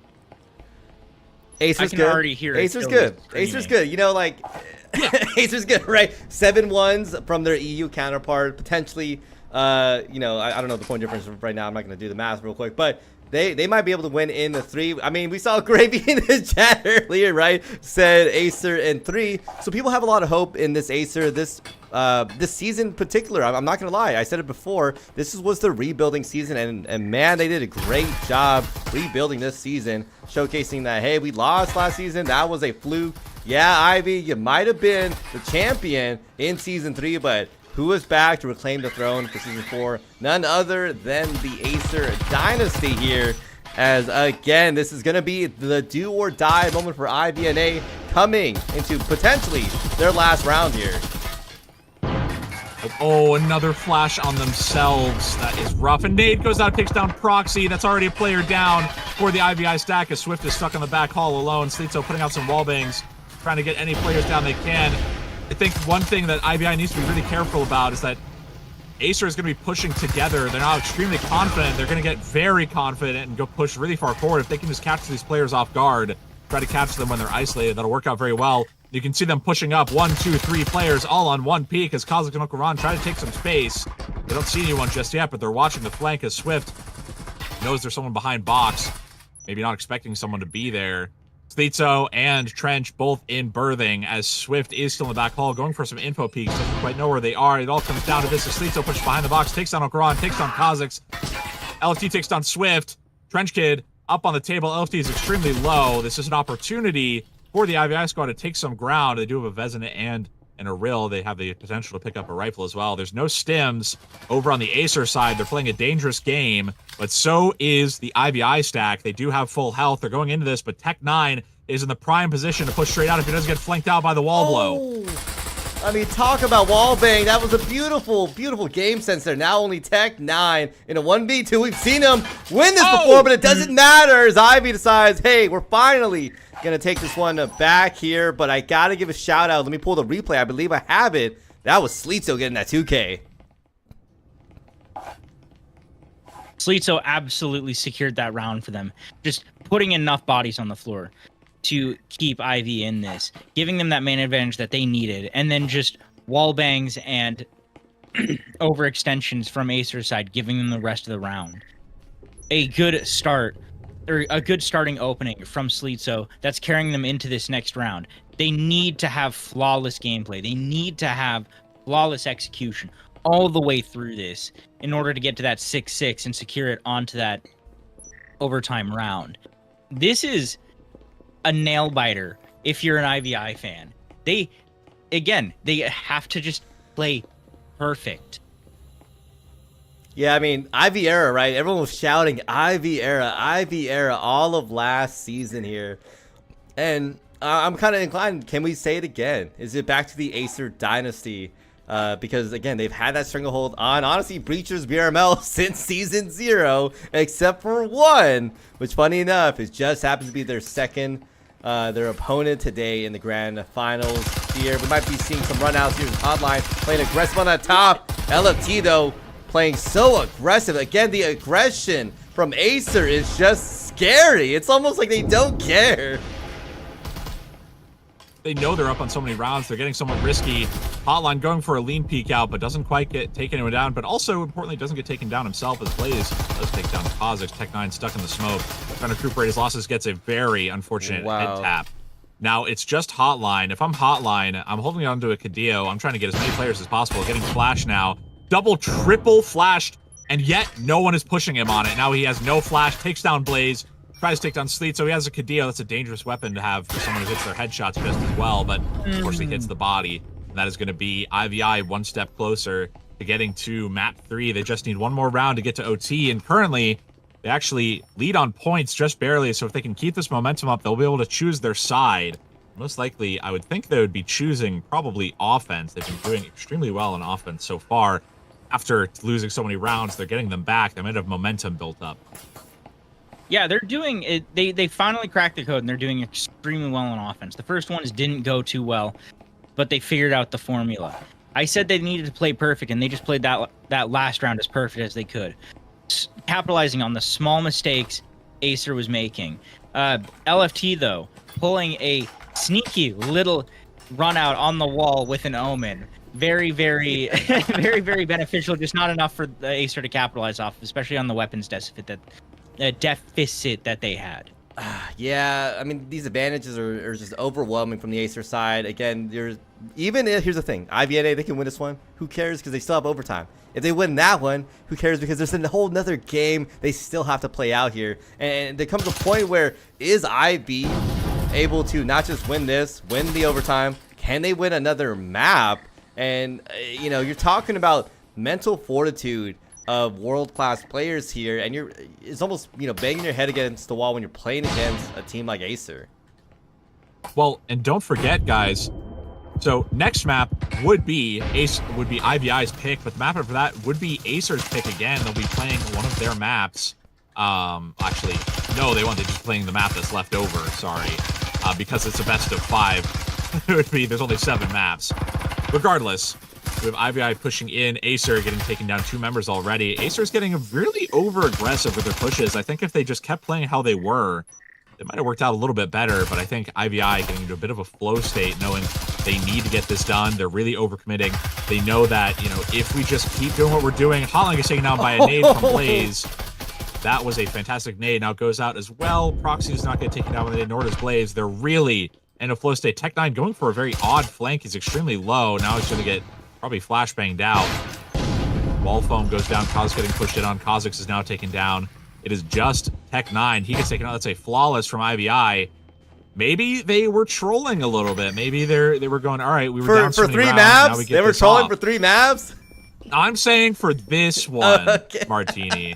I'm saying they were trolling a little bit for some of this map and then realized, hey, we might lose this. No, I think they locked back in. Excellent job on IVI. Just continuing to find those right picks that they need to, capitalizing on the tiniest little mistakes and over peaks that Acer was doing. Very, very well done. But this is 6-6. This is overtime. This is everybody has even economy. As you predicted, IVI decided that they were going to choose offense. They've been doing fantastic over the last 3 rounds. Can they bring it one more time on this middle floor? I mean, final overtime here, y'all. I'm a big fan of overtime. I'm excited to see who wins this one. I think y'all know who I want to win this one. I think y'all know what I want it's to Acer. have. Look, I've already glazed Acer 10 different ways. You know, you might as well call me Krispy Kreme at this point because I want to see what IVNA is. Do not clip that. Do not clip that. But I want to see what IB does here. As they are finally coming into an even round for both sides here. And this is where I'm a little scared, right? When we talk about even for advantages, Acer wins all the time with that disadvantage. I think IB needs an advantage, honestly, to win here. They win this one. Maybe, just maybe, they got the chops to win another map. Swift and Proxy both in the same push they have been for a little bit. No one behind the box, thankfully, for them. However, Kha'Zix is on a lean peak towards medical, trying to get some good picks off, trying to take down the drone as well. They need to be careful of some wall bangs. You know, we've seen both teams put out fantastic wall bangs. Kha'Zix going to get taken out by this incendiary. There's much of a chance of getting back to point. Blaze takes down Kha'Zix and Hotline with, I believe, a collateral. LFT stuck on back hole. It's going to get seen by Blaze, but takes down Blaze in return. Some flashing go up, but not before he gets taken down. Slitzo might get taken out by the incendiary as well as the nade just for safety. Now a 3v3. Acer has health advantage. They're going for some wallbangs as Trench gets up on the desk. It does take out LFT. That's a good pickup for them. Charge stim as well will allow them to get back up to full. Now two Maruis against two Maruis and a Vezin. We're gonna see Trench get healed up and probably go into his entry fragger. That Vezin is much better for close range combat than the Marui currently. Just going to come down to how they can cover their cross angles. Tekdown and Uncle Ron right now can't get each other's refrag because of the position they're in. IVNA, this is going to be the do or die moment. Tekdown getting picked up by Proxy. Can Proxy finish up Uncle Ron here as they're on this corner? Uncle Ron's going to be playing this a little bit slower, knowing they have Swift in that side. They do pick them up there. 2v1 now for IVNA. And that is it by Proxy as they finish that one up. And wow. Ivy's not out of this fight. They just proved that. They managed to work their way through, get slow pick after pick. Trench getting a huge pick onto that, onto LFT over in the medical hall.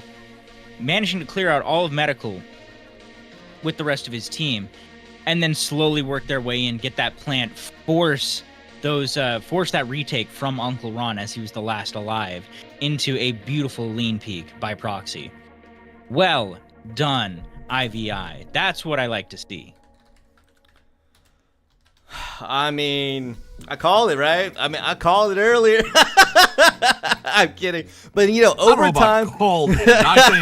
I think you were begging. I was begging. I was begging, Acer. Everyone in the chat is like, Martini is in shambles right now, and I am. You know I'm a sucker. You know I'm a sucker for a good show. And IV is finally giving us a great show here. 7-2. That was rough on Hideout. 7-5 on Factory there. But 7-6 for them on a ship. I mean, how more fitting can it be than to come back on the final, you know, round map 3 here on an overtime and forcing something here. Looks like these teams are going to be going potentially in for a server switch play. If you can let me know what's going on with that.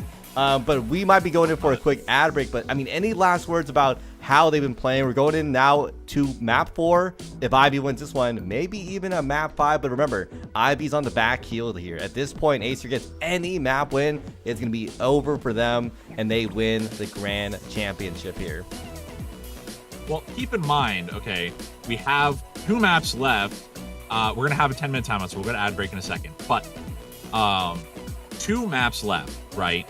And right now, IVI, who are on a 1-2, they need to get one more map. They get to choose which map they would like to play next. Do you choose your weaker map or your stronger map, you think? Do you choose your weaker map and go against them on either your weaker side, or do you choose your stronger map and then go against them on your weaker side? You know, because if you think about it, you'll have map or side choice, right? If you choose your weaker map, they'll get to choose their side. You might get that off. If you get that off, then on the best of 5, last deciding one, you'll get to choose your strongest side on your strongest map. Like, I don't know, the mind games that IVI has to be playing here, it's got to be crazy. If I was IVI, I would take my better map right now. Get some more gas in the tank. With your weaker side? Yeah, it doesn't matter. You play the better map that you're at, because ultimately it still takes winning 7 rounds. So as long as you can last out your weaker side and then get into your stronger side, just make it there. Just get there. And then just ride the rest of your better side on your better map to a victory. Get some morale back in the tank. Get some gas back in the tank. Take theirs down a bit and go in on your final one with as much damage as you can do to their ego and morale.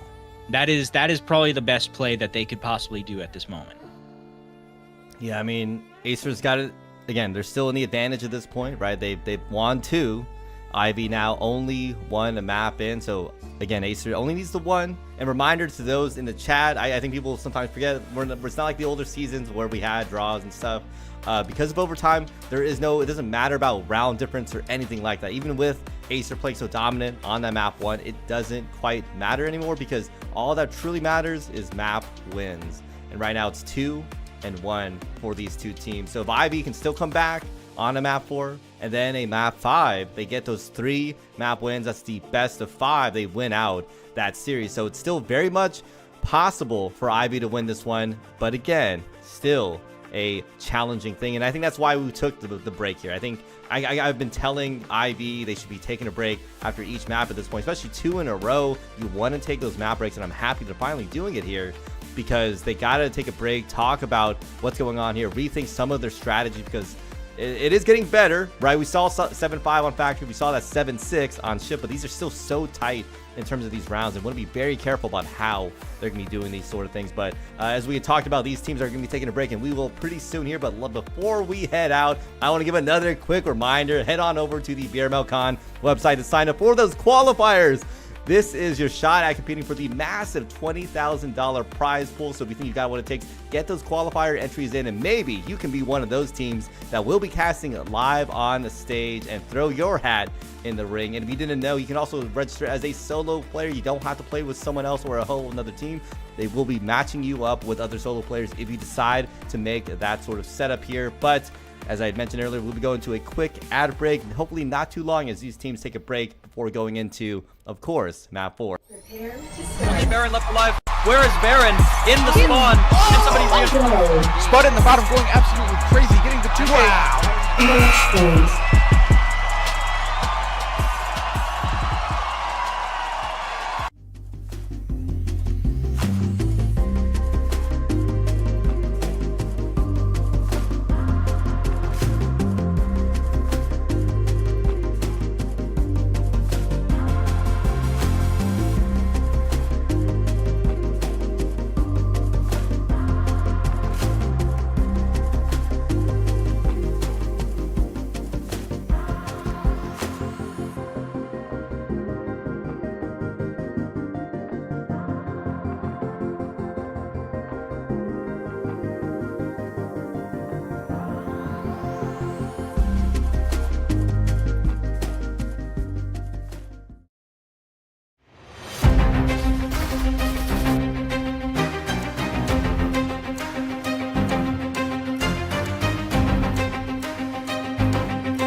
Prepare to Okay, start. Baron left alive. Where is Baron?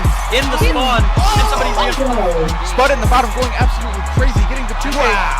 Match point.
Prepare to Okay, start. Baron left alive. Where is Baron? In the spawn. Can somebody Go. Spud in the bottom going absolutely crazy, getting the 2K.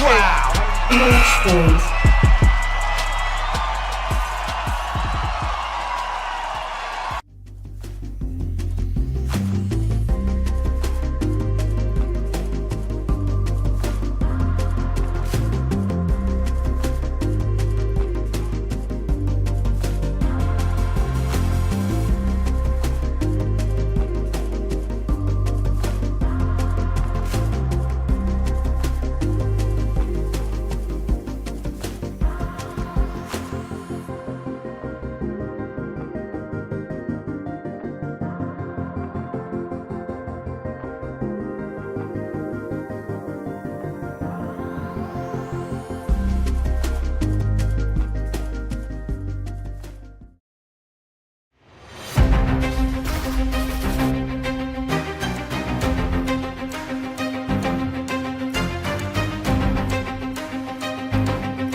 Welcome back. Looks like we're heading right back into the action here. These teams have decided to play off of the beautiful Arctic.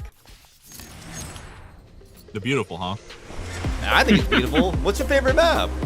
In terms of look, aesthetics. I was just making fun of you for the word you used, you know. I don't know. Should I say ugly? Should I say Yeah. I hate this map. Triangle Factory. It's so bad on the no. Yeah, it looks You so got ugly, Arctic- obviously. this one. I have to say, honestly, I thought Arctic was going to be the last map today. It looks like Dam is going to be our last map today, but we're going to play Arctic. For now, I honestly thought that we would have have Dam, but it looks like, you know, IVI decided, hey, we should probably go with Arctic. We know it a lot better, probably. Unfortunately, they did go down a player, but it looks like they did choose Arctic. We'll see how it goes. Yeah, Ace I mean, is Arctic on is- the way here. Oh, go on. Yeah, Arctic is not a bad choice of a map. Dam is such a mixed bag sometimes that's probably why they're saving it for last. Is that they're going to work what they know the best. Both teams fantastic on Arctic. We do see the beginning on that wall bang though. Yeah, Nelson the bot going right out there, and of course LFT lighting them up. Oh, And- you just came back to. Oh no, they just can't trench. Oh no, that's why you got to come back. You got to watch the timing when you're starting these breaks here, right? 10 minutes is they're pretty strict on those 10 minutes for these grand finals here. Unless the other team is feeling extra nice here, but Acer already up a player against IV, as that instead going to be zoning them out for the time being. Time is slowly ticking down here, but I think Acer is no slouch to being aware of the time and taking their time themselves as they do this. Tech 9 sneakily heading into the back of the point. There are 0 IVI players either watching or even inside the A point. They're full committed, which could give Tech 9 a fantastic flank. Since he's using that Spectral, he goes through, he reveals some footsteps. He unfortunately stood up a little too soon. Made about the same mistake Crimson did in their matchup yesterday, where he ran around a little too fast. He ran a little too fast. They knew he was there. He got a pick at least. Now, a 2v3 favoring IVI health-wise, but favoring Acer player-wise, which is really the advantage you want to have. Ooh, Blaze picking up another one there on Kazakh. Now aware of Hotline on the back end there. Hotline trying to knock down the Blaze down for the count. 2-1 now for the Acer side here. Blaze having the advantage originally, but talk about a switch by Acer. Again, they always make something work out here in the end. And again, this is why they are still fighting for their grand final title. Here's Blaze trying to see if they can pick up another pick here against Hotline. Does get the EMP stuck, as Acer now having to just go for this post-plant situation, and IB having to retake. Now heading up to push through. Blaze doesn't have a lot to work with. Does play space out. A team ace from Uncle Ron and Hotline. I believe everyone got at least. Yeah, everyone got exactly 1 kill. That is a team ace. Well done to Ivy. Sorry to Ivy for trying to get that, but you know, Acer just picked it up in the end. Now I mean, Ivy did start with a man disadvantage. Having that bot in did no favors for them. But also not watching their backs was a massive, massive misstep that they didn't check for. They didn't have anybody watching A, making sure that Tech 9 was going to come through. This is like the 4th time, I think, this match that he's been able to get away with that. Now, maybe they'll be a little bit more cautious about their flanks, because they've been abusing that throughout this entire game. Though, I do got to give it to Hotline. That nice little surprise that he pulled out on Red Room was very effective. That gave them the room that they needed to get that plant and force that 2v1 advantage. Yeah, look at Acer here. 1 up. They are going to have that advantage. Do you think it's enough, though? I mean, we're seeing a good amount of, I say, riskier buys, right? We're seeing those SMGs come out in the Acer hands here on the attack of Arctic here, of course. But doesn't mean Ivy can't make something work here. What do they call it? A thrifty round? I mean, look at this deep, deep roam from LFT on the other side. He's clearing all the way from the bottom to the top of the stairs, and Trench Kid seemed to have some sort of idea that maybe someone's over here. He's ready and waiting in case someone rotates up. We'll see who's their nerf first. Oh. LFT just putting the clone on, giving Trench Kid the idea that he's there. Possibly he heard the door open. Now looking to push through. Acer unfortunately has to push through on green. with 4 people rather than 5. Blaze getting blocked up and pushing out, and another incendiary and flash out from these teams trying to block off Green Hall. We're seeing them contest it pretty heavily. Utility getting drawn down for a lot of these players. However, we're seeing a difference. What a fantastic pickup from Blaze through the wall. As great headshots. We're seeing a difference here in strategy. Acer went almost all SMGs. Meanwhile, IVI is just stuck with their pistols, and then an Omen over on Trench Kid, who picked it up, I believe, from LFT's body. It's going to be rough for IVI to not really win this. Honestly, it's going to be rough for Acer to pick it up. I mean, we've seen Acer down several players. We've seen them still clutch it up in the end. So I still wouldn't count them out here. But again, looking at the analysts, looking at the statistics of this, is probably just not likely to have happen here. As Hotline and Proxy are just dancing around this corner, maybe trying to figure out if they can info peek the other one. And it's hilarious to see, you know, what these two teams are doing here. As Acer, again, is just really drawing out this round. Maybe trying to figure out the most ideal time to attack here. They go for a switch up, I think, through Kitchen. Now trying to find some picks here is Slitzo trying to get some picks, but gets taken out by Kazex. Hotline climbing out the window. I think they may be going for a save. Yeah, it looks like they're going onto the roof for a save. 20 seconds left on the clock. Actually, a possible A rotate, maybe? I'm not quite sure. They don't have a lot to save, so I suppose an A rotate would be the play here. A little late to really get the EMP down. I think they've realized that. They have 10 seconds left. They'd have to get in the window, get in the door, and get the EMP down. I think they've just given up at this point and hoping to draw some players over and get some picks. Shimmy, looking at it, what really let IVI get that round off? Personally, I think it was just getting some individual picks. I don't think Acer played their numbers well enough. No, they didn't, and it came down to a lot of just situational timing that didn't work out in their favor. You had the first one on LFT. The moment he looks down to grab his cloak is the very same moment that French Kid rounded the corner and saw his head. Very, very unfortunate timing right there. The second one being when Tech9 was working his way around into A. It just happened the moment that he looked away to start peeking into A was the moment that somebody peeked him from cafeteria and got an easy kill. After that, it was just a man disadvantage cascade. Things just kept going wrong, and eventually you saw Hotline, and I believe it was Uncle Ron, backing out, just saving their lives, saving their guns. Or sorry, it was Kazex and Hotline. Which, fair enough at this point. They need him going into this third round. You can see that they're going to save a little bit so they can get a synced up rifle by next round. But it's going to be hard to deal with IVI having full rifles going into round 3. Yeah, I mean, they're defending here. They look pretty much in a form. 1, 2, 3 full buys, 2 assault rifle buys. You really can't be mad at that, being IV, being on the eco advantage. Obviously, not a full buy, but still, honestly, a strong, decisive eco buy here. But again, Acer's done this before. They have played these games before, and they've won before, you know, on 50 rounds here. But I will say, this does, again, I feel like a different Acer is Trench. Does get the pick up through that wall bang on LFT again. Doing a good job here. Ivy, I'm telling you, it feels like they're locked in. It truly does. Trying to get some wall bangs off from the side. Cosmic takes out Swift with a nade lineup that can be a bit devious there. Hotline baiting out some utility. Doesn't get taken down. Blaze in the back hall. IVI and Acer are both just trying to get some info peeks off, getting these players off of each other, and really just trying to get anything they can. Wall is about to be blown with Uncle Ron standing up on the table to hopefully not get taken down by any incendiaries that get tossed out. Wall, I believe both walls are actually foamed now. They're going to blow them at the same time, and they get the EMP plant down. Proxy is going to be defending it with all his might on that wall.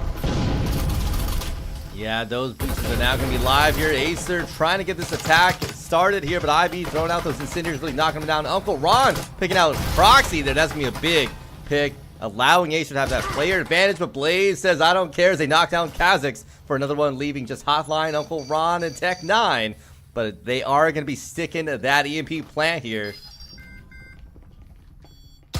Yeah, there's no utility to deny it. They have to use their guns to do so.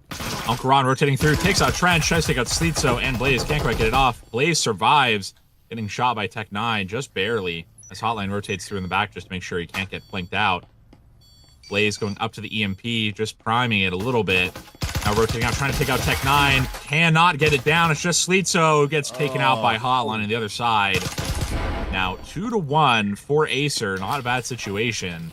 It's going to be rough for IVI to keep going, especially after the economy increase for these teams, because if you look at it, with Tech9 and Hotline both surviving, they have over $5,000. They could get rifles for themselves and the other side if they really wanted to. That round was a very big back and forth. A lot of people going down on each side, one after the other. Swap, swap, swap, swap. But really what that came down to was once the plant came down and that trade happened between Uncle Ron and I believe it was Slitso or Trench Kid, one of the two. It came to that 2v2, and the moment where it decided where that split was when Blaze was trying to engage Tech. When Blaze had pushed up, faked the EMP, and pushed forward. Tech had retreated so far back and immediately started coming back up after hearing the bait defuse. But Blaze was just not able to land the correct shot that he needed to and gave Tech just enough life to react. And after that, it was just kind of a home run. Hotline was able to get the last kill to shore up that round. If Blaze had gotten that shot, he could have probably gotten the 2K and finished out the round for IVI. Potential hypotheticals, you know, that sometimes you want to think about what could have happened so many different times here, but unfortunately we can't always think that, as we know what happens here. Acer won that previous round, and IB going full eco buy at this point. Check out the spectrals all across the board here as Blaze playing aggressive on the run out, gets picked up by Hotline themselves for that refrag, and it was an idea that was interesting, but it just unfortunately wasn't quite enough, but they did get the pick at least. Well, I will say, Martini, it didn't quite work out to get more kills, but it did get an even body trade and an uneven economy trade. They took down one more player on the other side who was holding onto a rifle rather than having, just a spectral on each side. Proxy going for some info peaks with some economy, some utility as well. Nades going out, blocking Proxy off. He gets taken out by Uncle Ron as Slitso rotates out towards the hall with the rest of his team. Flash gets thrown in onto green, but again, Acer does nothing to capitalize off with the flash. They just keep going on where they were. Slitso out in the hall. LFT looks to be wanting to clear the back of the point, but he can't quite get it out, especially as it's a 4v3. They know there's someone on the back near the kitchen, near the cafeteria. As Sleek gets taken out on point, it's going to very quickly get to an unmanageable situation for the IVI stack as they're both stuck off point, especially as Hotline takes out Swift. Is just Trench is going to be stuck all the way off the point near theaters. Uncle Ron is play spacing around, checking these corners. He does now know where Trench is. This is not a winnable situation for Trench. Yeah, Trench is having to take on the full might of Acer, at least 4 of them, with Marui's in hand, Pheasants in hand. Is just unfavorable. So not going to be quite working out for them. But Ivy, I think we knew they were going in with that round with an eco buy. I'm not shocked that it didn't quite work out in their favor. That was definitely a save round in all aspects for IVI. They wanted to come into this next round. Good eco, good buys. Spectrals versus Vezins and Maruis. It's not going to happen. You have to be very, very lucky or extremely, extremely generously skill capped in order for that to play out well. And this is not going to happen in the VRML finals unless some miracle pulls out.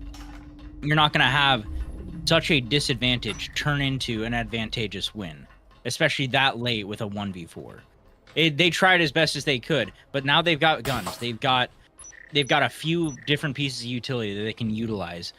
They've got a monstrous offense to deal with, though. If you just look at those buys coming out of Acer, all that utility, it's going to be a lot to deal with. Yeah, I mean, huge buy from Acer, big round for them. Ivy at least a little more equal in terms of having several of those full buys. We'll see if they can do something here. Ivy's got to do something, I think, pretty soon, because they don't want to be letting Acer run away with this. 3-1 already on this attacking half, and I don't know, I've always been mixed on saying whether or not this map itself is, attacking or offensive side, especially with that whole flashbang meta change, right? Is it better to be on the attacking half, you would say, in the second half, or defending? I don't know, man. I honestly don't know. And, we're seeing kind of the same arguments in chat, including talking about utility as well. We're seeing these people argue about utility, including IVI Gooblin, the captain of IVI EU, I believe, going through here and just asking the IVI team, kind of reflecting our concerns, please manage your util. Wait to use it. You're getting util baited. They're using all of your util. We're seeing them do it right now. Now they have no util to deny the plant. They've used every single piece of util they had on the board. Now they have to deny the plant through gunplay alone. Yes, they do. Only 2 players left now on the Acer side versus the 3 on IVLFT, though. Very low in terms of health. Oh, and on top of that, they have Sleetso on the back. Never mind. LFT Doc takes out Swift, now leaving Kha'Zix and Blaze as Blaze knocks them down for the count. I think Sleetso and Blaze both know where LFT is at this point. Oh. And they knocked him down for the count there from Sleetso, allowing Ivy to get that second round win. As much as maybe a couple people complained about util management, maybe they did utilize a lot of util in the beginning. It did count. They utilized those incendiaries to take out players.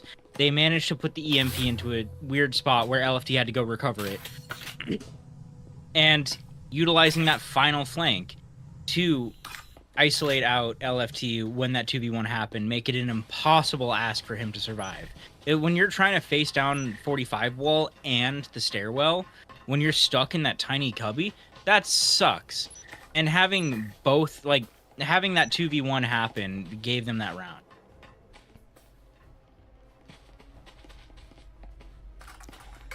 That now, is seeing. Oh, Martini, come on. I was waiting. I was waiting for you, too. I was I don't know about this is our rotation, Martini, the whole time. No, you're right. You're right. That was on me. That was on me. I'm not going to lie. I'm not going to lie. I was feeling lazy for a split second. I was like, I should talk. Anyways, here we go. The final round on this first half here for Ivy. Can they get that 3-3 here? That's gonna be the best they can get at this point. Otherwise, Acer though getting that 4-2 wouldn't be too bad going to that second half with that defensive hold here. But let's see what Acer can do. Is both sides, I would say, full buys from both sides, so pretty even in terms of economy advantages. Yeah, they're looking pretty good, honestly, and now trying to push through as the wall gets breached. An interesting split push from Acer. We typically don't see this. We typically see just a meta push, maybe one going into red, but with both Hotline as well as Uncle Ron now in here, Kha'Zix also throwing a nade in the back. They're taking IVI down, a good bit of health, but not too bad. Still even numbers-wise and mostly even health-wise, honestly, with IVI just having barely an edge over. Kha'Zix on flank watch, Tech9 peeking out, does get taken out by Proxy. Swift as well already on the back line as Unkaran and Kha'Zix now alone on the other side with Hotline peeking in from Red Room, but they know he's there. They know he's trying to push in. Unkaran takes down once, Kha'Zix takes down one with a grenade. It's now Kha'Zix against these two players with Hotline coming in through red, splitting these players apart as Trenches and Con. Proxy coming out. Now Proxy is alone on box, takes out one, but gets taken out by the refrag from Hotline. Fantastic positioning from the Acer side, using that split push to their advantage. Now bringing a 4-2 lead for Acer. Not too bad for IVI, but might be the start of some momentum. And this being a slightly more defense-sided map, in my opinion, I feel that this is very similar to Ship, where each floor has a slightly different lean onto whether it's offense or defense-sided. But overall, I feel like this one actually has an identity of being slightly defense-sided. Acer's in a great position right now, already having a lead, switching from offense to defense. IVI they're not able to cover all of the angles that Acer is trying to attack from. They're being very smart with... Acer's being very smart with putting a lot of pressure onto Red Room, putting a lot of pressure on from the wall. Though I will say, some of the Acer players, some of the IVI players have been having fantastic little lean peaks that have been working for them. Proxy especially has just been denying people from crossing like those large hallways, those gapped walls, etc., etc. They're all playing fantastic right now. Yeah, I mean, they're doing so good here. Just a reminder for the people in the chat, the reason it looks like there's only 2 maps is because we are moving on to the map 4 and potentially 5th map here. So I'm only showcasing map 3, which you can see there. That's 7-6 overtime there from IVNA. Maybe we'll see a map 4 win from IVNA if they could really lock in here. Someone did bring it up in the chat that apparently Ivy just does better on attacking. That's what we saw them do in the previous map. They had this sort of 2-4, I believe, same thing, and they really came back on that attacking half here. Ivy's gonna have to do the same thing again because Acer still has that map advantage. They have 2 already in the pocket. They need that 3rd map win to win out the series and become the grand champions, becoming the champions for Season 4 VRML Breaches, unless Ivy has something to say about it. Now Proxy about to blow the wall on the front and back. Blaze still out by the door. Proxy now taken down to half by a frag going on. LFT and Hotline on the back room is going to make it a bit complicated to push in. Gets taken out by 1. Slitzo is still pushing through, trying to get any shots off through the smoke. We're shooting at Poltergeist as everyone else is still inside the point or outside on the other side. Tech9 and Kha'Zix holding down the wall breach as carefully as they can as Slitzo and Swift are pretty low. Blaze blocking off the back hall. Not quite sure where to peek. Looks like Swift is just in front of the wall breach. You can't really get into plant, and honestly, this is not a good point for IVI to push it this time. They don't have a lot of utility to back up this push. Yeah, I mean, check out the chip damage on the IV side. So much on Slitzo, so much on Blaze. Yeah, I'm not sure if they're worth Kha'Zix. They aren't. They get picked off. They're only 2 now. Blaze actually down also, so leaving just Slitzo in a 1v5. Flawless victory almost. We'll see if we can get a picked up one here by the IB player, but 40 seconds left on the clock here. 4-2 right now for Acer. The time is coming down. The rounds are coming down. Pressure's going to be on for IB as they lose potentially this pistol round here. I don't know. This is hard. What do you do? Where do you reset? Where does your mind go when you got to think about those upcoming 5 rounds if you want to win out this map? Yeah, and it looks like he is going to be going for the save. And, I mean, what else do you do in this case? You're on a 1v4, and additionally, they identified where EMP was. Like, it's rough for these players to get this off. And now, 5-2, the same situation we had on the last map where IVI did get it back. We can't count them out just yet. No, not at all. But this round was near unwinnable. As we talked, like this, well, in that situation, it was near unwinnable. EMP down 1v5. No, not at all. No, thank you, sir. But once again, Acer doing what we had talked about previously, just raining a bunch of chip damage, taking people's health down to 0 just by time, just by bullets going through walls, just by little quick peeks. It's hard to deal with, and IVI is continuing to have that difficulty of getting through that Acer defense because they just can't sustain the amount of lost health. Yeah, they have to be careful, right? They either have to have so many syringes or just be so mindful of every single wallbang spot, right? Because Acer, their game sense, I've been saying it, right? On I think map 1, 2, 3, the game sense they have is just incredible. The fact that they're able to really chip down the damage on the Ivy players makes it a lot easier for them in the later part of those rounds when they have those 1v1 situations where, hey, I'm more likely to win this because your health is so much lower than mine.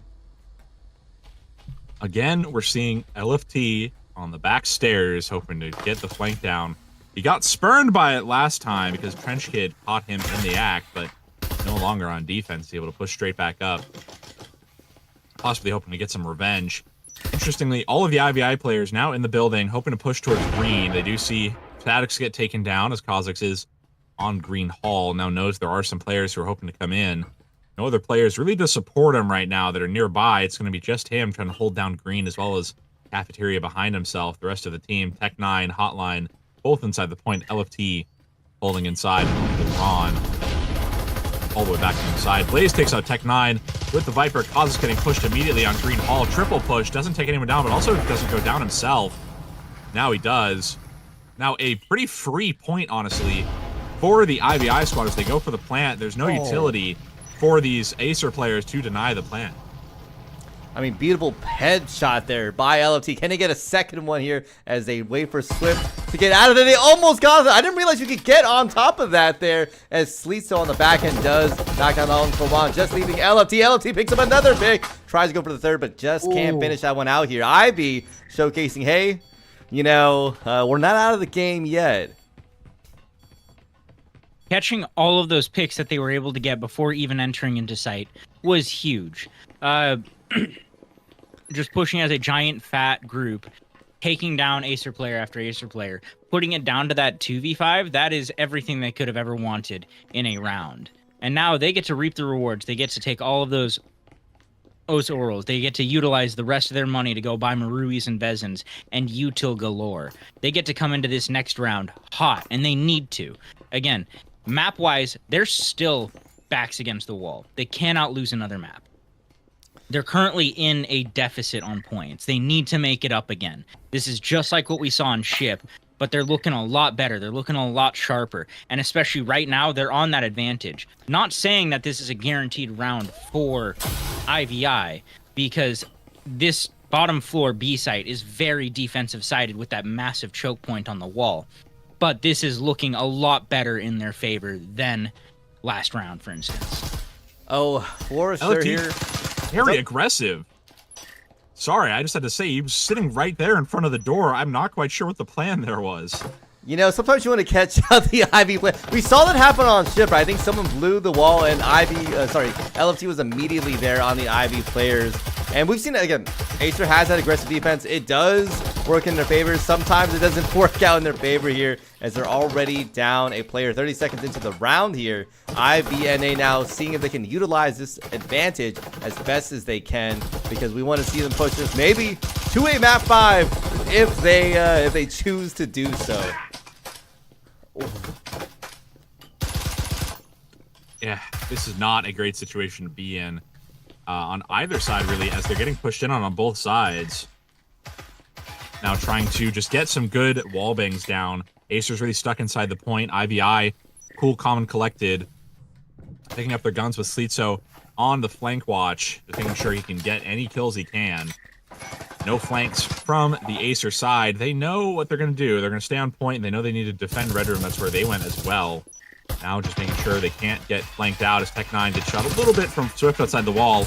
Minute 13 on the clock as Proxy works to get the static down. Now throwing in a smoke. Hopes to get the plant down and bait out some utility by trying to just try the EMP as Tech9 pushes straight up. Might get taken out by wallbangs. He does, but not before he drops an incendiary at his feet. It might be double incendiary, honestly. Leaving his team at a bit of a util disadvantage.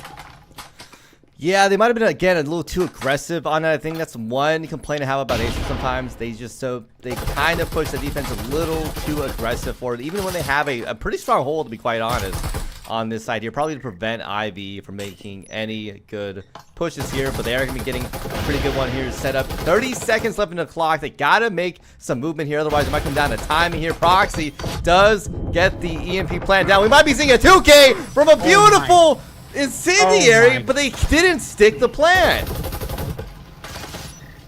Talk about a turnaround for the Acer squad. They've suddenly even up the numbers quite a bit. Uncron can just swing around, try to take out one, try to take out Trench Kid Ash. It's one hit off, but really they can just wait it out. Hotline and Kha'Zix both need to push. They need to not split up. They need to push together. That's how this is going to work. If they wait it out, Trench Kid Ash going for a flash now. They need to just stick the EMP. They're waiting way too long. They're letting him get fantastic positioning here. Just commit to the plant at this point. What are we doing? Oh my goodness. Yo, is Trench juggling two different Acer players? What is this? Oh! Oh my. Wait, do they have the time? It's coming down. They have the time. They have the time. Yeah. Oh, but we're talking seconds here. Oh, my goodness. That was so incredibly close. What a beautiful juke from Trench Kid. A 1v2 situation. Not great at all, but just like that 2K from Uncle Ron put them in such a horrible position, but they were able to rebound, get that plant, and Trench almost juked them long enough to secure the defuse. That was so close. That would have been an amazing, amazing thing that we haven't seen since, I want to say, like, round 4 of Challengers Cup. I'm shocked, honestly. The fact that, you know, Uncle Ron got the 2K was insane. The fact that I was expecting the 1K, you know, from that incendiary on the MP. I think the way Ivy saw it is, hey, we gotta just commit to this plan, get it down, and just hope for the best here. But Uncle Ron, I think, had the foresight to pre-throw that utility out, make it, you know, do damage a little bit sooner, and then IV player getting knocked down for the count. But the fact that he caught not one though, but a second IV player in that incendiary is just insane. And honestly, I think great luck and great timing there. But here we are again, boys. 6-3. 6-3. Acer on a match point. Can Ivy against all odds force this into an overtime and maybe win out and maybe, just maybe, go to a map 5? I will say, if you look at the economy, Acer's putting everything on the line. If they don't get this round off, they're going to be... Their economy's going to be in shambles for at least a couple rounds. Now trying to just push up a little bit. Sleetso and Swift being very cautious about where they are. It looks like actually we might see an A hatch push from Proxy. He's fully clearing the upstairs. I'm not quite sure what the plan is here. Uncle Ron is still inside point. We'll see how this clear works from Proxy. I guess he's checking for just the flank. Oh, no. Oh my god! I thought we were going to Uncle Ron ace to finish that out. That would have been very, very interesting to finish it out. But regardless, bad for IVI that we didn't. Now that Acer has a 4v2, it's going to be up to IVI to do a miracle as Sleetso's holding on to an RCP against 3 Maruris, and that's the match! That's and the grand finals, that is it, folks. Let me get this replay. Let me get this last replay before we head off into the next one here. This is the beautiful Uncle Ron 1, 2, and let me get that last one, that 3K. And I think that is what decided the ending here. But of course, I think we know who the champs are. Acer winning out the 3 map finally here, being crowned Season 4 champion. Here we are. I did not. I was Martini so. lost a lot of money on this. I obviously bet all the money in the enough. chat. I spent, you know, I had people throwing $100 for the egg drop. You spent the egg money on this? This is what I spent the egg money on. Obviously, y'all. I've already spent the money. It goes. That's how it works. The VRML network, right? It wires it directly to my bank account. The second y'all send the money out, that's exactly how that works, right? But anyways, here we go. Acer, I think, coming back after a rough season. They lost early in the playoffs in Season 3. You know, people were calling them. I had a TikTok. I'm like, were they washed or not? And then now having a rebuilding season, all of Season 4. And I'm gonna be honest, it was I think anyone could have won this season, right? We saw so many. This is one of the few seasons where I've seen, I think all top 4 teams have lost at least 3 or 4 times in the whole season, which is insane. I'm used to dominant season by the first seed, just constantly winning, and that wasn't the case here. But yet, Acer is still a standout team here, right? Acer coming in and having, I believe, a perfect playoff, right? They didn't really lose many rounds. If they did, it was very few. Only, one in this series against Ivy. I mean, what can you say about Acer? A dynasty, maybe they're trying to rebuild back into another dynasty, right? They need another 2 championships to call themselves a dynasty again. I mean, got a bit of a streak to live up to. Like they've already earned it once. It's not going to be out of their It's not out of their possibility to be able to earn it again. If they can keep up the way that they performed this season, they can do it again. But like you said, this has been the closest season in terms of skill that we've seen. There was no team that came out unscathed. Everybody's noses were bloody. That being said, I was not expecting the matches to be so one-sided during this entire postseason playoffs. We didn't see a single match go into the 3rd round for North America. Yeah, I will say maybe it's a big thing. We've noticed that with overtimes, right? A thing that happened a lot, I think, in the previous season playoffs was without overtime, people would get draws, and it would always force a map 3. right? And if you don't win those, then it goes into round differences and it gets all this weird stuff. And I think overtime has changed that. Granted, funny enough, we didn't see too many overtimes in this playoff, but you're right in that it was so definitive, which is so crazy considering how the season itself, there's so many teams that lost to other different teams. It was almost like a rock, paper, scissors sort of thing at one point. But to see them so dominant in playoffs, I really think it's just these teams locking in.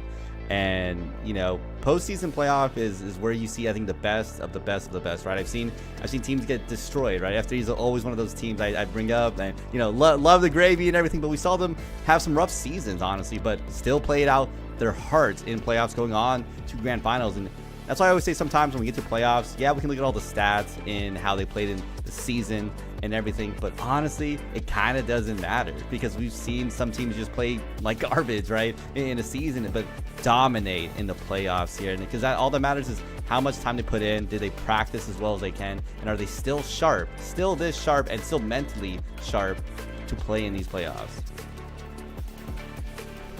This has been such a fantastic series to keep track of, and especially to watch these players play. You know, we had IVI only get 3-1, but they put up a fantastic fight to get there. Oh yeah. And Acer just showing that they have just a great, overall record. And I do want to remind people, I'm seeing some comments in the chat, so I do want to say will not be a map 3. That was map 4. The reason why we have the scores like this is just because we were trying to keep them a little more condensed. That was map 4. Acer wins 3-1 to win the grand finals for NA. But well done to both teams, and I'm looking forward to seeing how these teams do in the next season. Obviously, Acer will probably be continuing to be near the top or on top, but I'm excited to see how these new teams will be measuring up in the future.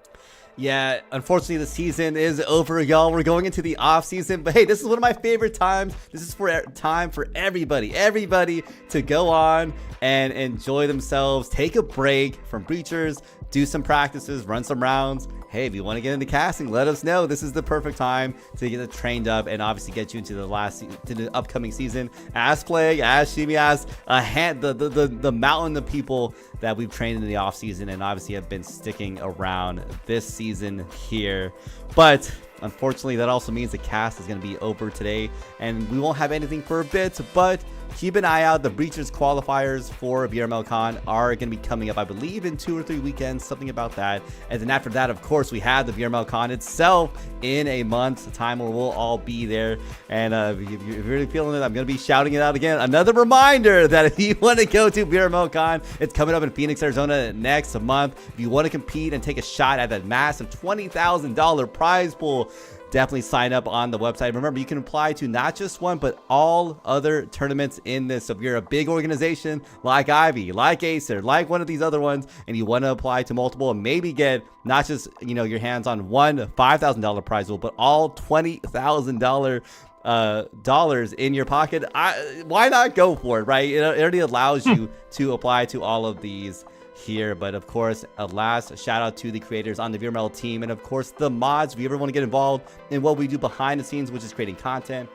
casting games, or helping with moderation, we're always accepting applications for more volunteers. So please head over to the Breaches VRML Discord server and submit an application if you're interested. We would love to have more people on the casting desk. I've already had people reach out to me to be on the casting desk. I would love to have more, and I would love to have more mods because I give them so much love. We saw Llama in the chat, donating money for me to get an egg on my head, and just got to give love to that. But just Llama?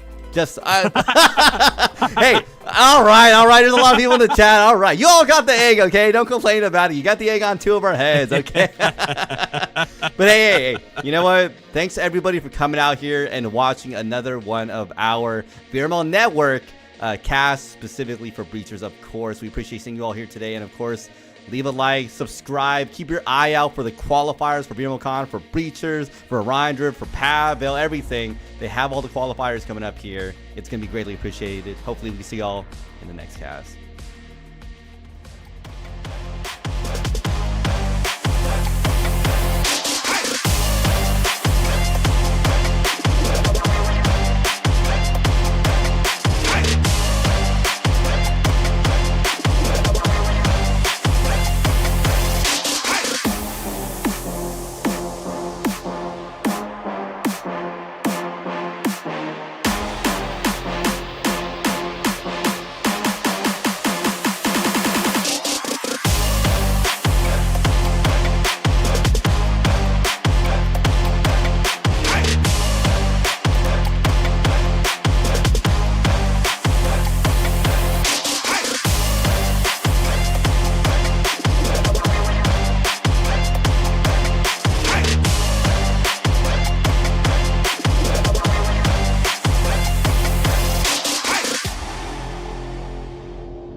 Breachers VRML is brought to you by Helga, the esports manager, Triangle Factory. Thanks for watching VRML.